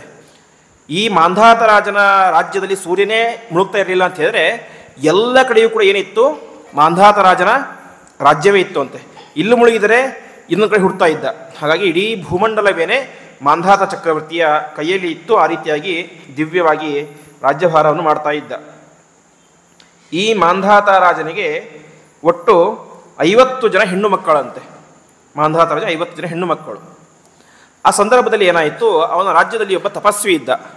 ಅವನ ಹೆಸರು ಸೌಭರಿ ಅಂತ. ಆ ಸೌಭರಿ ವಾಸ್ತವಿಕವಾಗಿ ದೊಡ್ಡ ಜ್ಞಾನಿಯಾಗಿದ್ದ. ಒಂದು ದಿವಸ ಸ್ನಾನ ಮಾಡಲಿಕ್ಕೆ ಅಂತ ಯಮುನಾ ನದಿಗೆ ಇಳಿದಿರ್ತಾನೆ. ಮುಳುಗ್ತಾನೆ. ಮುಳುಗಿ ಕಣ್ಣು ಬಿಟ್ಟು ನೋಡ್ತಾನೆ, ಎದುರುಗಡೆ ಒಂದು ಗಂಡು ಮೀನು ಮತ್ತು ಹೆಣ್ಣು ಮೀನು ಭೋಗವನ್ನು ಮಾಡ್ತಾ ಇದ್ದಾವೆ. ನಿರ್ವೃತ್ತಿಂ ಮೀನರಾಜಸ್ಯ ವೀಕ್ಷ ಮೈಥುನ ಧರ್ಮಿಣ ಅಂತ ಆ ಹೆಣ್ಣು ಮತ್ತು ಗಂಡು ಮಾಡ್ತಾ ಇರುವಂತಹ ಭೋಗವನ್ನು ನೋಡಿ ಇವನಿಗೆ ಆಶ್ಚರ್ಯ ಆಗುತ್ತೆ ಅಂತೆ. ನಾನು ಇಷ್ಟು ವರ್ಷಗಳ ಕಾಲ ಬರೀ ತಪಸ್ಸು ಅಂತ ಜೀವನ ವ್ಯರ್ಥ ಮಾಡ್ಕೊಂಡ್ಬಿಟ್ಟೆ, ನಾನು ಕೂಡ ಮದುವೆಯಾಗಿ ಭೋಗವನ್ನು ಮಾಡಬೇಕು ಅಂತ ಆಸೆ ಆಗುತ್ತೆ. ದೊಡ್ಡ ಜ್ಞಾನಿ, ದೊಡ್ಡ ತಪಸ್ವಿ, ಸಾಮಾನ್ಯ ಒಂದು ಮೀನಿನ ಸಂಘವನ್ನು ನೋಡಿ ಏನು ಮಾಡಿದ, ಅವನಿಗೆ ಆಸೆ ಉಂಟಾಯಿತು. ತಕ್ಷಣದಲ್ಲಿ ಏನೇ ಹೊರಗೆ ಬಂದ, ನಾನು ಇವತ್ತು ಏನಾದರೂ ಮಾಡಿ ಮದುವೆ ಆಗಬೇಕು ಅಂತ ತೀರ್ಮಾನ ಮಾಡ್ತಾನೆ. ತನಗೆ ಯಾರು ಹೆಣ್ಣು ಕೊಡ್ತಾರೆ? ಮೊದಲೇ ಋಷಿ, ಅದರಲ್ಲೂ ವಯಸ್ಸಾಗಿ ಬಿಟ್ಟಿದೆ. ಹಾಗಾಗಿ ತಾನೇನು ಮಾಡ್ತಾನೆ, ಏನು ಮಾಡಿದರೂ ಕೂಡ ಈ ಮಾಂಧಾತ ರಾಜ ಇದ್ದಾನೆ, ತುಂಬ ಸಾತ್ವಿಕ ವ್ಯಕ್ತಿ, ಅವನಿಗೆ 50 ಜನ ಹೆಣ್ಣುಮಕ್ಕಳಿದ್ದಾರೆ, ನನಗೆ ಒಬ್ಬಳನ್ನಾದ್ರೂ ಕೊಡೋದಿಲ್ವಾ ಅಂತ ನೇರವಾಗಿ ರಾಜನ ಮನೆಗೆ ಹೋಗ್ತಾನೆ ಅಂತೆ. ಆವಾಗ ರಾಜನಿಗೆ ತುಂಬ ಸಂತೋಷ ಆಗುತ್ತೆ, ದೊಡ್ಡ ಋಷಿಗಳು ಮನೆಗೆ ಬಂದಿದ್ದಾರೆ ಅಂತ. ಎಲ್ಲ ಪೂಜೆ ಇತ್ಯಾದಿ ಎಲ್ಲವನ್ನು ಕೂಡ ಉಪಚಾರಗಳನ್ನು ಮಾಡ್ತಾನೆ. ಕೊನೆಗೆ ಕೇಳ್ತಾನೆ ಅಂತೆ ರಾಜ, ತುಂಬ ಸಂತೋಷ ಆಯಿತು ನನಗೆ ಅಂತ. ತುಂಬ ಸಂತೋಷ ಆಯಿತು, ನಿಮ್ಮ ಋಷಿಗಳು ಬಂದಿದ್ದಕ್ಕೆ ನನ್ನ ಮನೆಯೇ ಉದ್ಧಾರವಾಗಿ ಹೋಗಿಬಿಡ್ತೀನಿ ಹೇಳ್ತಾನೆ. ಸರಿ, ಹಾಗಾದ್ರೆ ನನಗೊಂದು ವಸ್ತು ಬೇಕು, ನನಗೊಂದು ದಾನ ಕೊಡ್ತೀಯಾ ಅಂತ. ಅವಶ್ಯವಾಗಿ ಕೊಡ್ತೀನಿ, ಏನು ಬೇಕು ಕೇಳಿ ಅಂತ ಹೇಳ್ಬಿಡ್ತಾನೆ. ಹಾಗಾಗಿ ನನಗೆ 50 ಜನ ಹೆಣ್ಣು ಮಕ್ಕಳಿದ್ದಾರೆ, ಅದರಲ್ಲಿ ಒಬ್ಬಳನ್ನು ನನಗೆ ಕೊಟ್ಟು ಮದುವೆ ಮಾಡು ಅಂತ ಹೇಳ್ತಾನೆ. ಮಾಂಧಾತ ರಾಜನಿಗೆ ತುಂಬ ಬೇಸರ ಆಗಿಬಿಡುತ್ತೆ, ಏನು ಮಾಡಬೇಕು ಅಂತ. ಋಷಿಗೆ ಮಾತು ಕೊಟ್ಟಾಗ್ಬಿಟ್ಟಿದೆ, ದಾನ ಕೊಡ್ತೇನೆ ಅಂತ. ಕೇಳಿದ್ದು ನೋಡಿದರೆ ಕನ್ಯಾದಾನ. ಮಗಳನ್ನು ಮದುವೆ ಮಾಡಿಕೊಟ್ಟರೆ ಮಗಳ ಜೀವನವೇ ವ್ಯರ್ಥವಾಗಿ ಹೋಗಿಬಿಡುತ್ತೆ. ಯಾಕಂದರೆ ಹಣ್ಣು ಮುದುಕ ಸೌಭರಿ ಋಷಿ. ಮದುವೆ ಮಾಡಿ ಕೊಡದೇ ಹೋದರೆ ಶಾಪ ಕೊಟ್ಟು ಬಿಡ್ತಾನೆ. ಏನು ಮಾಡಬೇಕಂತ ತೋಚೋದಿಲ್ಲ. ಕೊನೆಗೆ ಒಂದು ಉಪಾಯ ಮಾಡ್ತಾನೆ. ಆಯಿತು ಋಷಿಗಳೇ, ಅವಶ್ಯ ಮದುವೆ ಮಾಡಿ ಕೊಡ್ತೇನೆ, ಮೇಲ್ಗಡೆ ಹೋಗಿ, ಮೇಲ್ಗಡೆ ನನ್ನ ಅಂತಃಪುರ ಇದೆ, ಅಲ್ಲಿ ನನ್ನ 50 ಜನ ಹೆಣ್ಣು ಮಕ್ಕಳು ಕೂಡ ಅಲ್ಲಿ ಇದ್ದಾರೆ, ಯಾರು ನಿಮ್ಮ ಮದುವೆ ಆಗಲಿಕ್ಕೆ ಒಪ್ಕೊಳ್ತಾರೋ ಅವ್ರಿಗೆ ಕೊಟ್ಟು ಮದುವೆ ಮಾಡ್ತೇನೆ ಅಂತ ಹೇಳ್ತಾನೆ. ಅಂದರೆ ಮಾಂಧಾತ ರಾಜನ ಐಡಿಯಾ ಏನಿತ್ತು, ಸೌಭರಿಯಲ್ಲಿ ಹೋಗ್ತಾನೆ, ಇವನು ಹಣ್ಣು ಋಷಿ, ನನ್ನ ಒಬ್ಬರು ಹೆಣ್ಣು ಮಕ್ಕಳು ಕೂಡ ಒಪ್ಕೊಳ್ಳೋದಿಲ್ಲ ಮದುವೆ ಆಗಲಿಕ್ಕೆ, ಹಾಗಾಗಿ ನಾನೇನು ಮಾಡ್ತೇನೆ, ನಾನು ಹೆಣ್ಮಕ್ಳ ಮೇಲೆ ಎತ್ತಾಕ್ಬಿಡ್ಬೋದು ಅಂತ. ಸೌಭರಿ ಋಷಿಗಳಿಗೆ ಗೊತ್ತಾಗುತ್ತೆ ರಾಜ ತುಂಬ ಚೆನ್ನಾಗಿ ಉಪಾಯ ಮಾಡಿದ್ದಾರೆ ಅಂತ. ಕೊನೆಗೆ ಅಲ್ಲಿಂದ ಅಂತಃಪುರಕ್ಕೆ ಹೋಗ್ತಾರೆ. ರಾಜನ ಮನೆಯಿಂದ ಹೋಗಬೇಕಾದ್ರೆ ಹಣ್ಣು ಮುದುಕರಾಗಿದ್ದಂತಹ ಸೌಭರಿ ಋಷಿಗಳು ಅವನ ಅಂತಃಪುರ ತಲುಪಬೇಕಾದ್ರೆ ತಮ್ಮ ತಪಸ್ಸಿನ ಪ್ರಭಾವದಿಂದಾಗಿ ಯೌವನವನ್ನು ಧಾರಿಸಿಬಿಟ್ಟಿದ್ರು. ಒಳ್ಳೆ 20 ವರ್ಷದ ನವ ತಾರುಣ್ಯ ಸೌಭರಿ ಋಷಿಗಳಿಗೆ ಬಂದ್ಬಿಟ್ಟಿತ್ತು. ರಾಜ ಅಂದ್ಕೊಂಡಿದ್ದೇನೋ ಒಬ್ಬರು ಕೂಡ ಮದುವೆಯಾಗಿ ಒಪ್ಕೊಳ್ಳೋದಿಲ್ಲ ಅಂತ 50 ಜನದಲ್ಲಿ. ಅಲ್ಲಿ ಆಗಿದ್ದೇ ಉಲ್ಟಾ. ಯಾವಾಗ ಸೌಭರಿ ಋಷಿಗಳು ಹೋಗಿ ನನ್ನನ್ನು ಯಾರು ಮದುವೆ ಆಗ್ತಾರೆ ಅಂತ ಕೇಳಿದರೆ 50 ಜನ ಹೆಣ್ಣುಮಕ್ಕಳು ಕೂಡ ನಾನು ಆಗ್ತೀನಿ ಅಂತ ಮೈ ಮೇಲೆ ಬಿದ್ದುಬಿಟ್ರಂತೆ.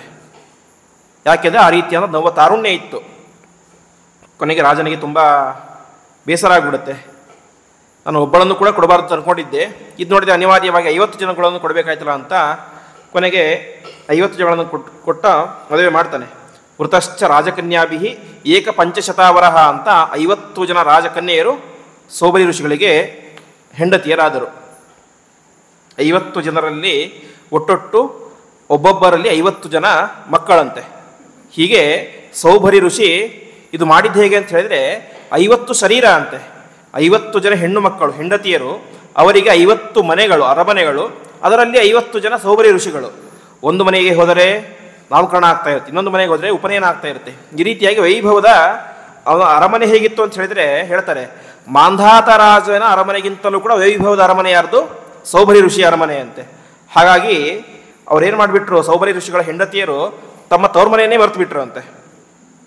ಇವನೇ ಅನ್ಕೊಂಡಿದ್ದ ಮಾಂಧಾತ ರಾಜ, ಇವನಿಗೆ ದೇಹ ಚೆನ್ನಾಗಿದೆ, ಆದರೆ ದುಡ್ಡಿಲ್ಲ, ಅರಮನೆ ಇಲ್ಲ, ಏನಿಲ್ಲ, ಹಾಗಾಗಿ ನನ್ನ ಮಕ್ಕಳು ವಾಪಸ್ ಬಂದ್ಬಿಡ್ತಾಯಿತ್ತು ಅನ್ಕೊಂಡ್ಬಿಟ್ಟಿದ್ದ. ಆದರೆ ವೈಭವದ 50 ದೊಡ್ಡ ಅರಮನೆಗಳು, 50 ದೇಹಗಳು, ಹೀಗೆ 50 ದೇಹದಿಂದಾಗಿ ತಾನೇನು ಮಾಡಿದ, ಭೋಗವನ್ನು ಮಾಡಲಿಕ್ಕೆ ಶುರು ಮಾಡಿದ. ಮಾಂಧಾತ ರಾಜ ಒಂದು ದಿವಸ ನೋಡಲಿಕ್ಕೆ ಅಂತ ಮನೆಗೆ ಬರ್ತಾನೆ. ನೋಡಿದರೆ ಅವನಿಗೆ ನಾಚಿಕೆ ಆಗಿಬಿಡುತ್ತೆ ಅಂತೆ. ಇಂತಹ ದೊಡ್ಡ ಅರಮನೆ ನನ್ನ ಹತ್ರನೂ ಕೂಡ ಇಲ್ವಲ್ಲ ಅಂತ ಆ ರೀತಿಯಾಗಿ ವೈಭವದ ಜೀವನವನ್ನು ಮಾಡ್ತಾ ಇರ್ತಾನೆ. ಇದರಲ್ಲಿ ಭಾಗವತಕಾರರು ಹೇಳ್ತಾರೆ, ಹಾಗಾದರೆ ಸೌಭರಿ ಋಷಿಗಳಿಗೆ ಅಷ್ಟು ಕಾಮ ಇತ್ತ, ಅಷ್ಟು ಭೋಗ ಮಾಡುವಂಥ ಆಸೆ ಇತ್ತ, ಹೆಣ್ಣು ಮರುಕುತನ ಇತ್ತ ಅಂತ. ಅದಕ್ಕೆ ಹೇಳ್ತಾರೆ, ಸರ್ವಥಾ ಆ ರೀತಿಯಾಗಿ ಇದ್ದಿಲ್ಲ ಅಂತ. ಹಿಂದೆ ಹೇಳಿದಂತೆ ಸೌಭರಿ ಋಷಿಗಳು ದೊಡ್ಡ ಜ್ಞಾನಿಗಳು, ದೊಡ್ಡ ಅಪರೋಕ್ಷ ಜ್ಞಾನಿಗಳು. ಅವರಿಗೆ ಈ ಒಂದು ಪ್ರಾರಬ್ಧ ಇತ್ತು ಅಂತೆ. ಇನ್ನೂ 50 ಜನ್ಮಗಳನ್ನು ಅನುಭವಿಸಿದ ಮೇಲೆ ಅವರಿಗೇನಿತ್ತು, ಮೋಕ್ಷ ಅಂತ ಅವರಿಗೆ ಗೊತ್ತಾಯಿತು. ನಾನು ಮತ್ತೆ ಇನ್ನು 50 ಜನ್ಮವನ್ನು ಹುಟ್ಟಿ ಅದರಲ್ಲಿ ಮತ್ತೆ ಅನೇಕ ಪಾಪಗಳನ್ನು ಮಾಡಿ ಅಷ್ಟೆಲ್ಲ ಮಾಡೋ ಬದಲು ನನಗೆ ಒಳ್ಳೆಯ ತಪಸ್ಸಿನ ಪ್ರಭಾವ ಇದೆ. ಆ ತಪಸ್ಸಿನ ಶಕ್ತಿಯಿಂದ ಒಂದೇ ಜನ್ಮದಲ್ಲಿ 50 ಜನ್ಮಗಳ ಪ್ರಾರಬ್ಧವನ್ನು ಅನುಭವಿಸ್ತೇನೆ ಅಂತ 50 ಶರೀರಗಳನ್ನು ಸ್ವೀಕಾರ ಮಾಡಿ ತಾವೇನು ಮಾಡಿದರು, ಒಬ್ಬನೇ ಜೀವ ಯಾರು, ಸೌಭರಿ ಋಷಿ ಒಬ್ಬನೇ. ಆ ಶರೀರ ಮಾತ್ರ 50 ಶರೀರ. ಆ 50 ಶರೀರದಿಂದಾಗಿ ವಿಶೇಷವಾದ ಭೋಗವನ್ನು ಮಾಡ್ತಾರೆ ಅಂತೆ. ಹೀಗೆ 50 ಜನ್ಮದ ಪ್ರಾರಬ್ಧ ಕರ್ಮವನ್ನು ಒಂದೇ ಜನ್ಮದಲ್ಲಿ ತೀರಿಸಿಬಿಡ್ತಾರೆ ಸೌಭರಿ ಋಷಿಗಳು. ಇಷ್ಟೆಲ್ಲ ಆಯಿತು. ಮುಂದೆ ಮದುವೆಯಾಗಿ ಅನೇಕ ವರ್ಷಗಳಾಗಿ ಮಕ್ಕಳೆಲ್ಲ ಕೂಡ ಆಗಿ ಮಕ್ಕಳಿಗೂ ಯೋಗ್ಯ ವಯಸ್ಸಾದಾಗ ಈ ಸೌಭರಿ ಋಷಿಗಳಿಗೆ ತುಂಬ ಬೇಸರ ಆಗುತ್ತೆ ಅಂತೆ. ಎಂತಹ ದೊಡ್ಡ ತಪಸ್ವಿ ನಾನು, ಇಡೀ ಜಗತ್ತೇ ಮೆಚ್ಚುವಂಥ ದೊಡ್ಡ ತಪಸ್ವಿಯಾದವನು, ನಾನೇನು ಮಾಡಿದೆ, ಅಹೋ ಇಮಂ ಪಶ್ಯತ ಮೇ ವಿನಾಶಂ ತಪಸ್ವಿನಃ ಸಚ್ಚರಿತ ವ್ರತಸ್ಯ ಅಂತರ್ಜಲೇ ವಾರಿಚರಂ ಪ್ರಸಂಗಾತ್ ಪ್ರಸ್ರಾವಿತಂ ಬ್ರಹ್ಮಚರಂ ಧೃತಮ್ಯತ ಅಂತ ಸಾವಿರಾರು ವರ್ಷ ತಪಸ್ಸನ್ನು ಮಾಡಿ ಒಳ್ಳೆ ಬ್ರಹ್ಮ ತೇಜಸ್ಸನ್ನು ಪಡ್ಕೊಂಡಿದ್ದೆ.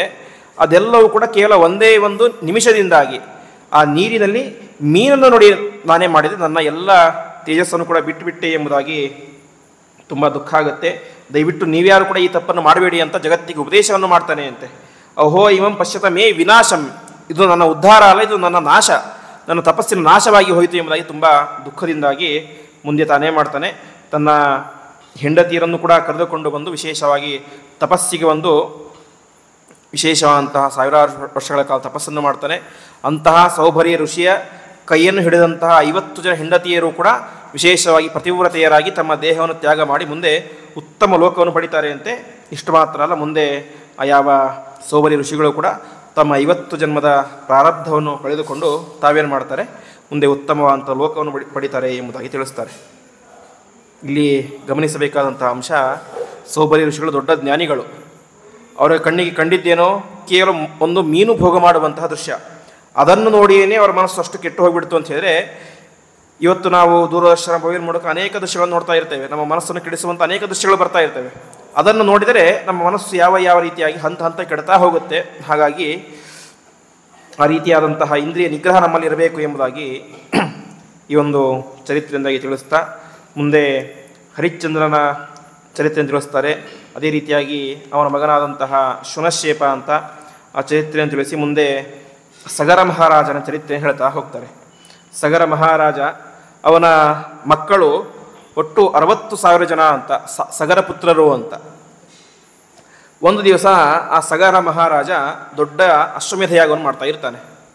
ಅಶ್ವಮೇಧ ಯಾಗವನ್ನು ಮಾಡ್ತಾ ಮುಂದೆ ಏನು ಮಾಡ್ತಾನೆ, ಆ ಅಶ್ವಮೇಧದ ಕುದುರೆಯನ್ನು ಹಾಗೆ ಬಿಟ್ಟುಬಿಡ್ತಾನೆ. ಅದು ಎಲ್ಲಿ ಹೋಗುತ್ತೋ ಅಲ್ಲಿ ಹೋಗ್ತಾ ಇರುತ್ತೆ ಅಂತ ನಿಯಮ.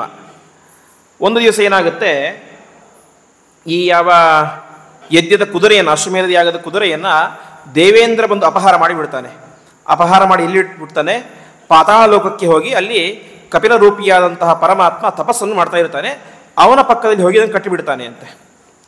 ಕೊನೆಗೆ ಮರುದಿವಸ ಬೆಳಗ್ಗೆ ಎದ್ದು ನೋಡ್ತಾರೆ, ಕುದುರೆ ಕಾಣಿಸೋದೇ ಇಲ್ಲ. ಈ 60,000 ಜನ ಮಕ್ಕಳು ಸಾಗರರು ಕೂಡ ಇಲ್ಲ ಏನು ಮಾಡ್ತಾರೆ, ಕುದುರೆ ಹುಡುಕ್ತಾ ಹುಡುಕ್ತಾರೆ. ಭೂಲೋಕದಲ್ಲಿ ಎಷ್ಟು ಹುಡುಕಿದ್ರು ಕೂಡ ಕುದುರೆ ಸಿಗೋದೇ ಇಲ್ಲ.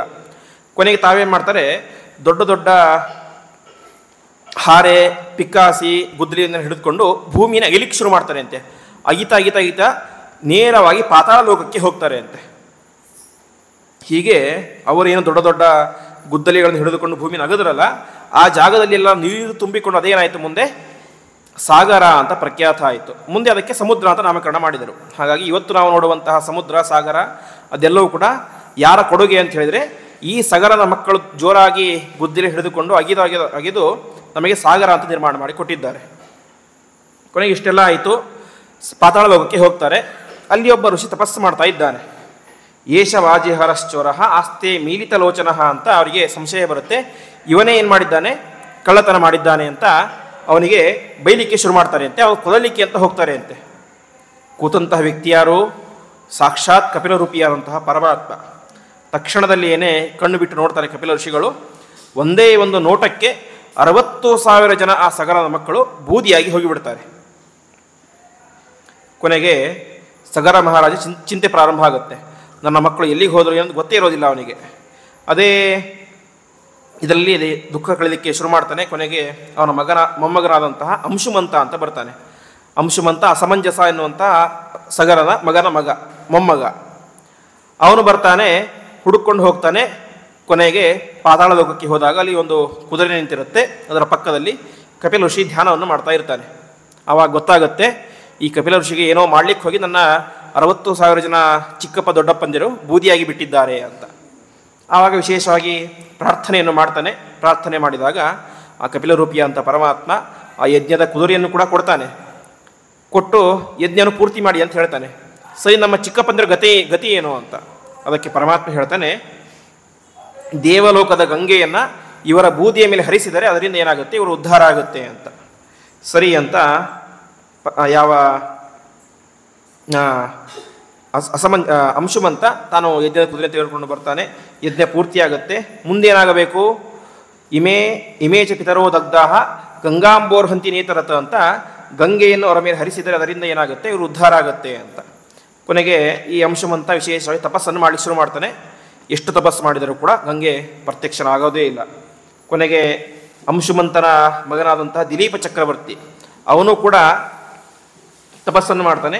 ಎಷ್ಟು ಪ್ರಯತ್ನ ಮಾಡಿದರೂ ಕೂಡ ಗಂಗೆ ಪ್ರತ್ಯಕ್ಷಳಾಗೋದೇ ಇಲ್ಲ. ಹೀಗೆ ಆ ವಂಶದಲ್ಲಿ ಬಂದಂತಹ ಪ್ರತಿಯೊಬ್ಬರ ಒಂದು ಉದ್ದೇಶ ಏನಾಗಿತ್ತು ಅಂತ ಹೇಳಿದ್ರೆ, ಹೇಗಾದರೂ ಮಾಡಿ ನಮ್ಮ 60,000 ಜನ ಪೂರ್ವಜರನ್ನು ಉದ್ಧಾರ ಮಾಡಬೇಕು ಅಂತ. ಹಾಗಾಗಿ ಪ್ರತಿಯೊಬ್ಬರು ಕೂಡ ತಪಸ್ಸು ಮಾಡ್ತಾ ಇದ್ರು. ಕೊನೆಗೆ ಆ ವಂಶದಲ್ಲಿ ಭಗೀರಥ ಎನ್ನುವಂಥ ಒಬ್ಬ ವ್ಯಕ್ತಿ ಬರ್ತಾನೆ. ಅವನು ಕೂಡ ತಪಸ್ಸು ಮಾಡಲಿಕ್ಕೆ ಶುರು ಮಾಡ್ತಾನೆ.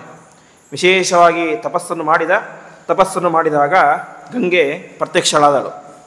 ಏನು ಮಾಡಬೇಕು ಅಂತ ಕೇಳ್ತಾಳೆ.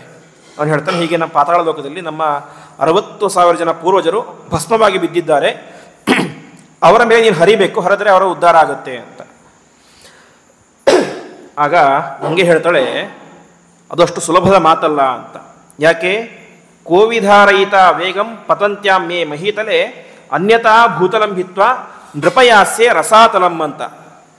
ನಾನು ಒಂದು ವೇಳೆ ನೇರವಾಗಿ ಭೂಮಿ ಮೇಲೆ ಬಿದ್ದು ಬಿಟ್ಟರೆ ಏನಾಗುತ್ತೆ, ಭೂಮಿ ಸೀಳಿ ಹೋಗಿಬಿಡುತ್ತೆ, ಅಷ್ಟು ನನ್ನ ವೇಗ ಇದೆ. ಹಾಗಾಗಿ ನಾನು ನೇರವಾಗಿ ಭೂಮಿಗೆ ಬೀಳೋಕ್ಕಿಂತ ಮೊದಲು ನನ್ನ ವೇಗವನ್ನು ಯಾರಾದೊಬ್ಬರು ಹಿಡ್ಕೊಳ್ಬೇಕು, ಆವಾಗ ಮಾತ್ರ ನಾನು ಭೂಮಿಗೆ ಬರಲಿಕ್ಕೆ ಸಾಧ್ಯ ಅಂತ. ಆವಾಗ ಭಗೀರಥ ಹೇಳ್ತಾನೆ, ಹಾಗಾದರೆ ನಾನು ಇಡೀ ಜಗತ್ತನ್ನೇ ಧಾರಣೆ ಮಾಡಿದಂತಹ ವಿಶೇಷವಾದಂತಹ ಸಂಹಾರಕರ್ತೃಗಳಾದಂತಹ ರುದ್ರದೇವರನ್ನು ಕೇಳ್ತೇನೆ ಅಂತ. ಮತ್ತೆ ರುದ್ರದೇವರ ಕುರಿತು ತಪಸ್ಸನ್ನು ಮಾಡ್ತಾನೆ. ರುದ್ರದೇವರು ಪ್ರತ್ಯಕ್ಷರಾಗ್ತಾರೆ. ಈ ರೀತಿಗೆ ಆಗಬೇಕು ಅಂತ ಹೇಳ್ತಾನೆ. ಸರಿ ಅಂತ ರುದ್ರದೇವರು ಒಪ್ಕೊಳ್ತಾರೆ ಅಂತೆ. ತಕ್ಷಣದಲ್ಲಿ ಏನೇ ರುದ್ರದೇವರು ಭೂಮಿಗೆ ಬಂದು ತಮ್ಮ ಇಡೀ ಜಟಾಜೂಟವನ್ನು ಬಿಚ್ಚಿಟ್ಟುಕೊಂಡು ರೆಡಿಯಾಗಿ ನಿಂತ್ಕೊಳ್ತಾರೆ. ಯಾಕೆ ಅಂತ ಹೇಳಿದರೆ, ಪರಮಾತ್ಮನ ಪಾದೋದಕ ನನ್ನ ತಲೆ ಮೇಲೆ ಬೀಳ್ತಾ ಇದೆ ಅಂತ. ಗಂಗಾ ನದಿ ಅದು ಪರಮಾತ್ಮನ ಪಾದೋದಕ, ಹಾಗಾಗಿ ನನ್ನ ತಲೆ ಮೇಲೆ ಬೀಳ್ತಾ ಇದೆ ಅಂತ ಭಕ್ತಿಯಿಂದಾಗಿ ನಿಂತ್ಕೊಳ್ತಾರೆ. ಆವಾಗ ಈ ಗಂಗೆಗೆ ಅಹಂಕಾರ ಪ್ರಾರಂಭ ಆಗುತ್ತೆ. ನನ್ನಷ್ಟು ಶ್ರೇಷ್ಠ ನದಿ ಜಗತ್ತಿನಲ್ಲಿ ಯಾರೂ ಕೂಡ ಇಲ್ಲ ಅಂತ. ಆ ರೀತಿಯಾಗಿ ತುಂಬ ವೇಗವಾಗಿ ಅವಳು ಬಂದು ಏನು ಮಾಡ್ತಾಳೆ, ರುದ್ರದೇವರನ್ನೇ ಬೀಳಿಸ್ಲಿಕ್ಕೆ ನೋಡ್ತಾಳೆ. ಆವಾಗ ರುದ್ರದೇವರಿಗೆ ಗೊತ್ತಾಗುತ್ತೆ, ಈ ಗಂಗೆಗೆ ಏನು ಬಂದಿದೆ, ಅಹಂಕಾರ ಬಂದಿದೆ ಅಂತ. ಹಾಗಾಗಿ ತಲೆಯ ಮೇಲೆ ತಮ್ಮ ಎಲ್ಲ ನೀರನ್ನು ಧಾರಣೆ ಮಾಡಿ ತಮ್ಮ ಜಟೆಯನ್ನು ಕಟ್ಟಿ ಹಾಕಿಬಿಡ್ತಾರೆ ಅಂತೆ. ಒಂದು ಹನಿ ನೀರು ಕೂಡ ಕೆಳಗಡೆ ಬೀಳಲೇ ಇಲ್ಲ. ಈ ಕಡೆ ಕಷ್ಟ ಯಾರಿಗೆ, ಭಗೀರಥನಿಗೆ. ಮೊದಲು ತಪಸ್ಸು ಮಾಡಿದ ಗಂಗೆ ಬಂದು, ಮತ್ತೆ ತಪಸ್ಸು ಮಾಡಿದ ರುದ್ರದೇವರು ಬಂದರು. ಮತ್ತೀಗ ಸಂಕಷ್ಟ ಪ್ರಾರಂಭ ಆಯಿತು.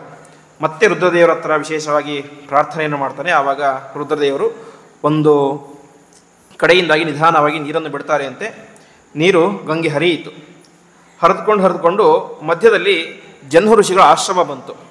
ಇಷ್ಟಾಗಿದ್ದರೂ ಕೂಡ ಗಂಗಾ ನದಿಗೆ ಅಹಂಕಾರ ಕಡಿಮೆ ಆಗಿರಲಿಲ್ಲ ಅಂತೆ. ಆ ಜನ್ಮ ಋಷಿಗಳ ಆಶ್ರಮವನ್ನೇ ಹಾರಿಸಿಕೊಂಡು ಹೋಗಿಬಿಡ್ತಾಳೆ. ಕೊನೆಗೆ ಆ ಜನ್ಮ ಋಷಿಗಳು ಇಡೀ ಗಂಗೆ ನೀರನ್ನೇ ತಾವು ಕುಡಿದು ಬಿಡ್ತಾರೆ ಅಂತೆ. ಮತ್ತೆ ಸಂಕಷ್ಟ ಯಾರಿಗೆ, ಭಗೀರಥನಿಗೆ. ಮತ್ತೆ ಜನ್ಮ ಋಷಿಗಳನ್ನು ಕುರಿತು ಮತ್ತೆ ಪ್ರಾರ್ಥನೆಯನ್ನು ಮಾಡಿದಾಗ ಅದರಿಂದ ಏನಾಯಿತು, ಅವರು ತಮ್ಮ ಕಿವಿಯಿಂದಾಗಿ ಆ ನೀರನ್ನು ಬಿಡ್ತಾರೆ ಅಂತೆ. ಹಾಗಾಗಿ ಗಂಗಾ ನದಿಗೆ ಅವತ್ತಿನಿಂದಾಗಿ ಜಾಹ್ನವಿ ಎಂಬುದಾಗಿ ಹೆಸರು ಬಂತು. ಜನ್ಮ ಋಷಿಗಳ ಕಿವಿಯಿಂದಾಗಿ ಬಂದಂಥವಳು ಅಂತ. ಈ ರೀತಿಯಾಗಿ ಆ ಗಂಗಾ ನದಿ ವಿಶೇಷವಾಗಿ ಎಲ್ಲ ಕಡೆ ಉತ್ತರ ಭಾರತದ ಕ್ಷೇತ್ರದಲ್ಲಿ ಸಂಚಾರವನ್ನು ಮಾಡಿ ಮುಂದೆ ಆ ಪಾತಾಳವನ್ನು ಪ್ರವೇಶ ಮಾಡ್ತಾಳೆ. ಪಾತಾಳವನ್ನು ಪ್ರವೇಶ ಮಾಡಿ ಅದರ ಮೇಲೆ ಹರಿತಾಳೆ ಅಂತೆ. ಆ ಭಸ್ಮದ ಮೇಲೆ, ಬೂದಿಯ ಮೇಲೆ ಗಂಗಾ ನದಿಯ ಸ್ಪರ್ಶ ಆಯಿತು. ಸ್ಪರ್ಶ ಆದ ತಕ್ಷಣವೇನೆ ಯಜ್ಜಲ ಸ್ಪರ್ಶ ಮಾತ್ರೇಣ ಬ್ರಹ್ಮದಂಡ ಹತ ಅಪಿ ಸಗರಾತ್ಮಜ ದಿವಂ ಜಗ್ಮುಹು ಕೇವಲಂ ದೇಹ ಭಸ್ಮಭಿಹಿ ಅಂತ ಆ ಗಂಗಾ ನದಿ ಸ್ಪರ್ಶ ಆಗಿದ್ದ ಪರಿಣಾಮವಾಗಿ ಇಡೀ ಸಗರದ 60,000 ಜನ ಮಕ್ಕಳ ಉದ್ಧಾರ ಆಯಿತು ಎಂಬುದಾಗಿ ತಿಳಿಸ್ತಾರೆ. ಈ ರೀತಿಯಾಗಿ ಭಗೀರಥ ತಾನೇ ಮಾಡಿದ, ತನ್ನ ಪಿತೃಗಳ ಉದ್ಧಾರವನ್ನು ಮಾಡಿದ ಅಂತ. ಹಾಗಾಗಿಯೇ ಕೃಷ್ಣಾಮೃತ ಮಹಾರ್ಣವದಲ್ಲಿ ಮಧ್ವಾಚಾರ್ಯ ಮಾತನ್ನು ಹೇಳ್ತಾರೆ. ಆಸ್ಫೋಟಯಂತಿ ಪಿತರಃ ಪ್ರಣೃತ್ಯಂತಿ ಪಿತಾಮಹಾಃ ವೈಷ್ಣವೋಸ್ಮತ್ ಕುಲೇ ಜಾತಃ ಸನಸ್ಸಂತ್ರಾಯತೆ ಇತಿ ಅಂತ. ಒಬ್ಬ ಯೋಗ್ಯ ವ್ಯಕ್ತಿ ತನ್ನ ವಂಶದಲ್ಲಿ ಹುಟ್ಟಿದರೆ ಅವನ ಎಲ್ಲ ಹಿಂದಿನ ತಲೆಯವರು ಕೂಡ ಜೋರಾಗಿ ನೃತ್ಯ ಮಾಡಲಿಕ್ಕೆ ಶುರು ಮಾಡ್ತಾರೆ ಅಂತೆ. ಯಾಕೆ? ಈ ವೈಷ್ಣವೋತ್ತಮ ನಮ್ಮನ್ನು ಉದ್ಧಾರ ಮಾಡ್ತಾನೆ ಅಂತ. ಆ ರೀತಿಯಾದಂತಹ ಶ್ರೇಷ್ಠ ವ್ಯಕ್ತಿ ಅದು ಭಗೀರಥ, ಅವನು ಉದ್ಧಾರ ಮಾಡ್ತಾನೆ. ಮುಂದೆ ಅದೇ ವಂಶದಲ್ಲಿ ಬಂದಂತಹ ವ್ಯಕ್ತಿ ಅಂತ ಹೇಳಿದ್ರೆ ಅದು ದಶರಥ ಮಹಾರಾಜ ಅಂತ. ಆ ದಶರಥ ಮಹಾರಾಜನಿಗೆ 4 ಜನ ಮಕ್ಕಳು, ನಿಮಗೆಲ್ಲ ಗೊತ್ತಿರುವಂತೆ ರಾಮ, ಲಕ್ಷ್ಮಣ, ಭರತ, ಶತ್ರುಘ್ನ. ಈ ರೀತಿಯಾಗಿ ಸಾಕ್ಷಾತ್ ಪರಮಾತ್ಮನೇನೆ ರಾಮರೂಪದಿಂದಾಗಿ ಆ ದಶರಥನಲ್ಲಿ ಅವತಾರವನ್ನು ಮಾಡಿ ವಿಶೇಷವಾಗಿ ಅನೇಕ ಜನ ರಾಕ್ಷಸರ ಸಂಹಾರ.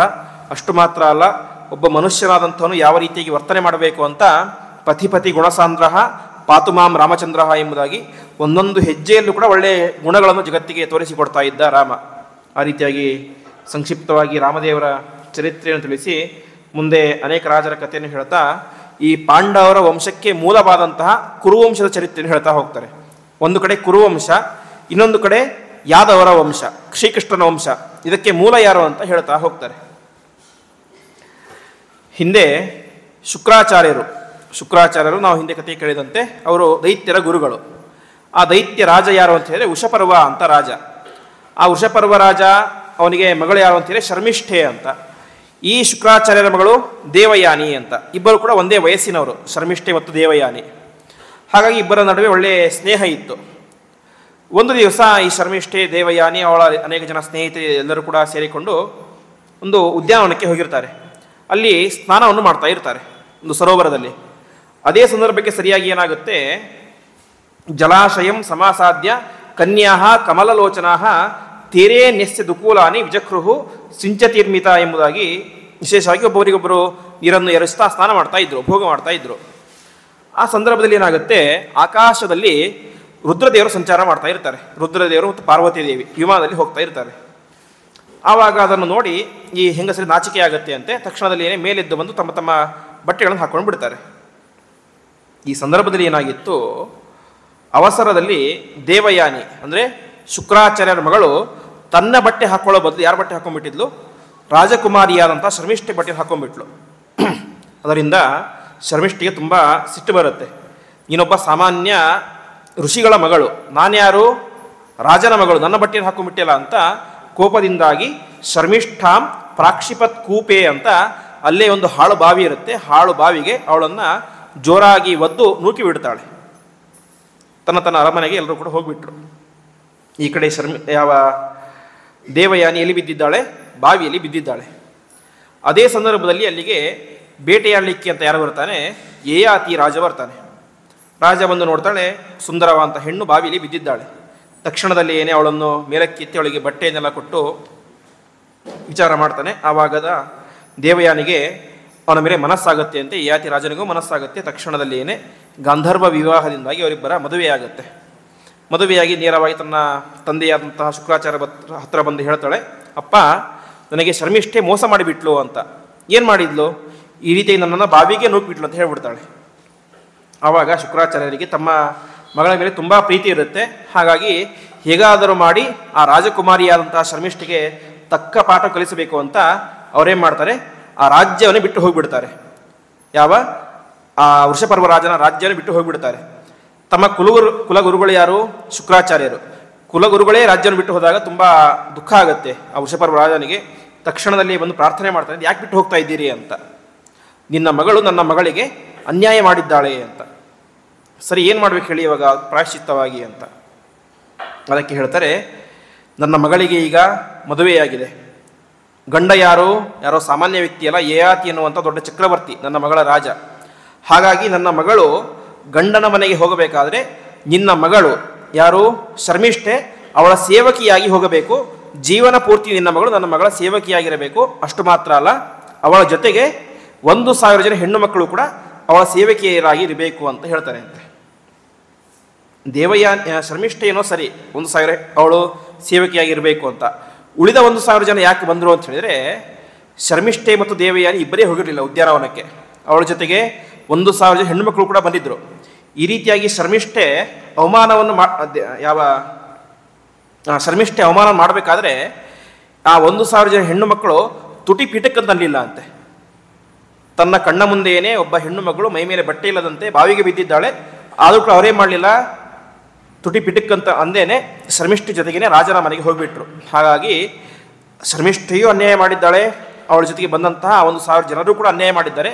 ಹಾಗಾಗಿ ಶರ್ಮಿಷ್ಠೆ ಮತ್ತು ಆ 1,000 ಜನ ನನಗೆ ಜೀವನ ಪೂರ್ತಿ ದಾಸಿಯರಾಗಿರಬೇಕು ಅಂತ ಹೇಳ್ತಾಳೆ.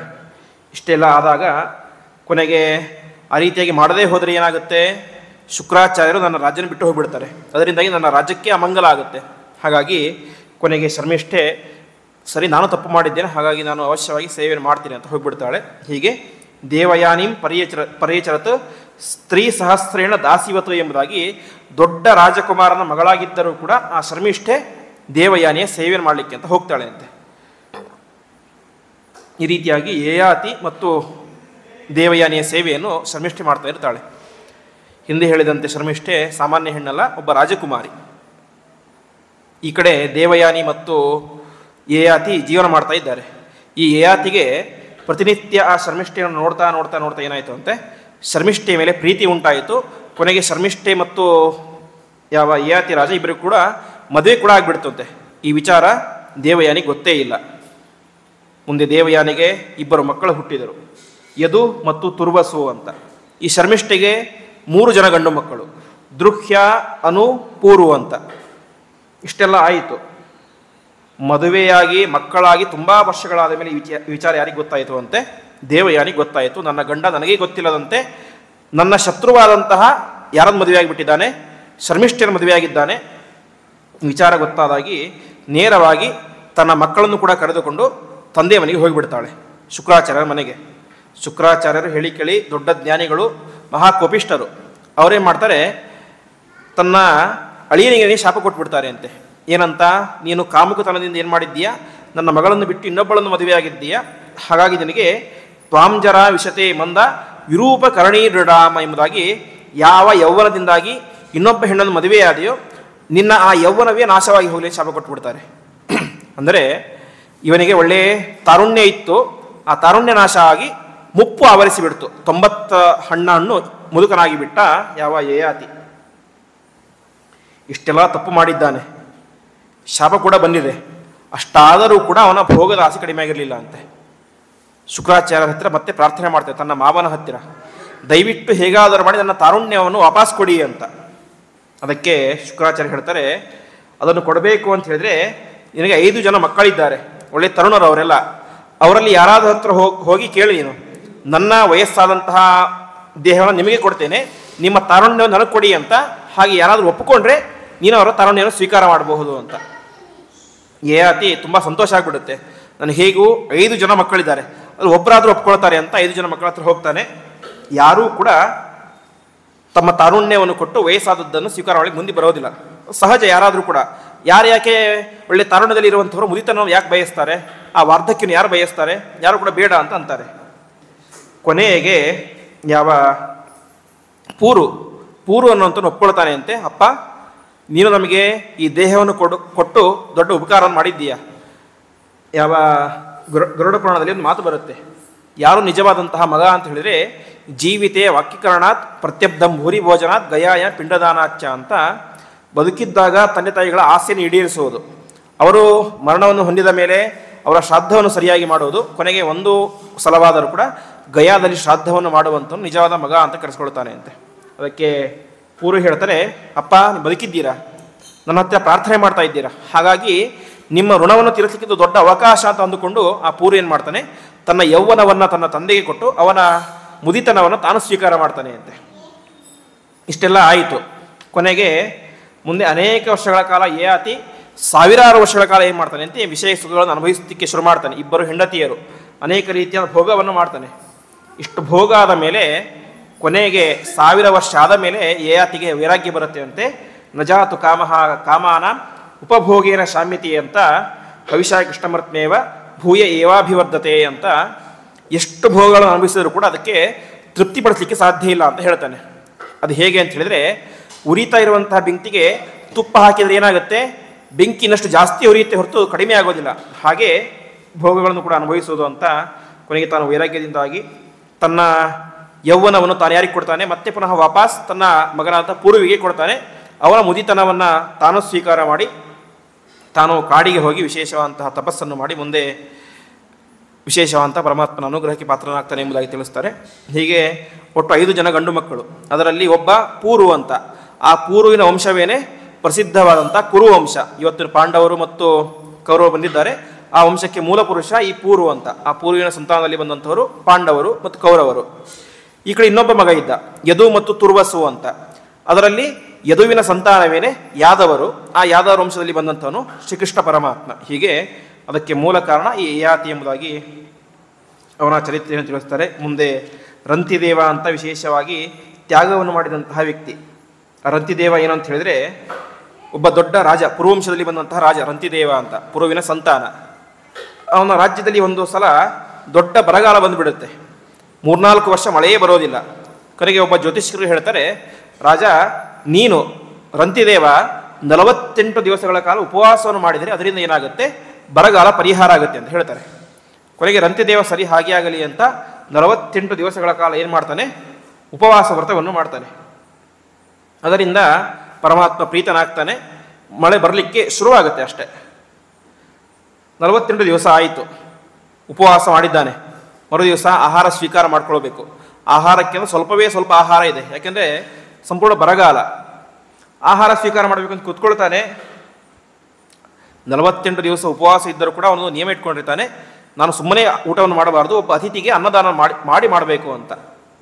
ತನ್ನ ಹತ್ರ ಇರೋದೇನೆ ಸ್ವಲ್ಪವೇ ಆಹಾರ, ಅದನ್ನೊಬ್ಬ ಬ್ರಾಹ್ಮಣನಿಗೆ ಕೊಟ್ಟು ಉಳಿದದ್ದನ್ನು ಊಟ ಮಾಡಬೇಕು ಅಂತ ಕೂತ್ಕೊಳ್ತಾನೆ.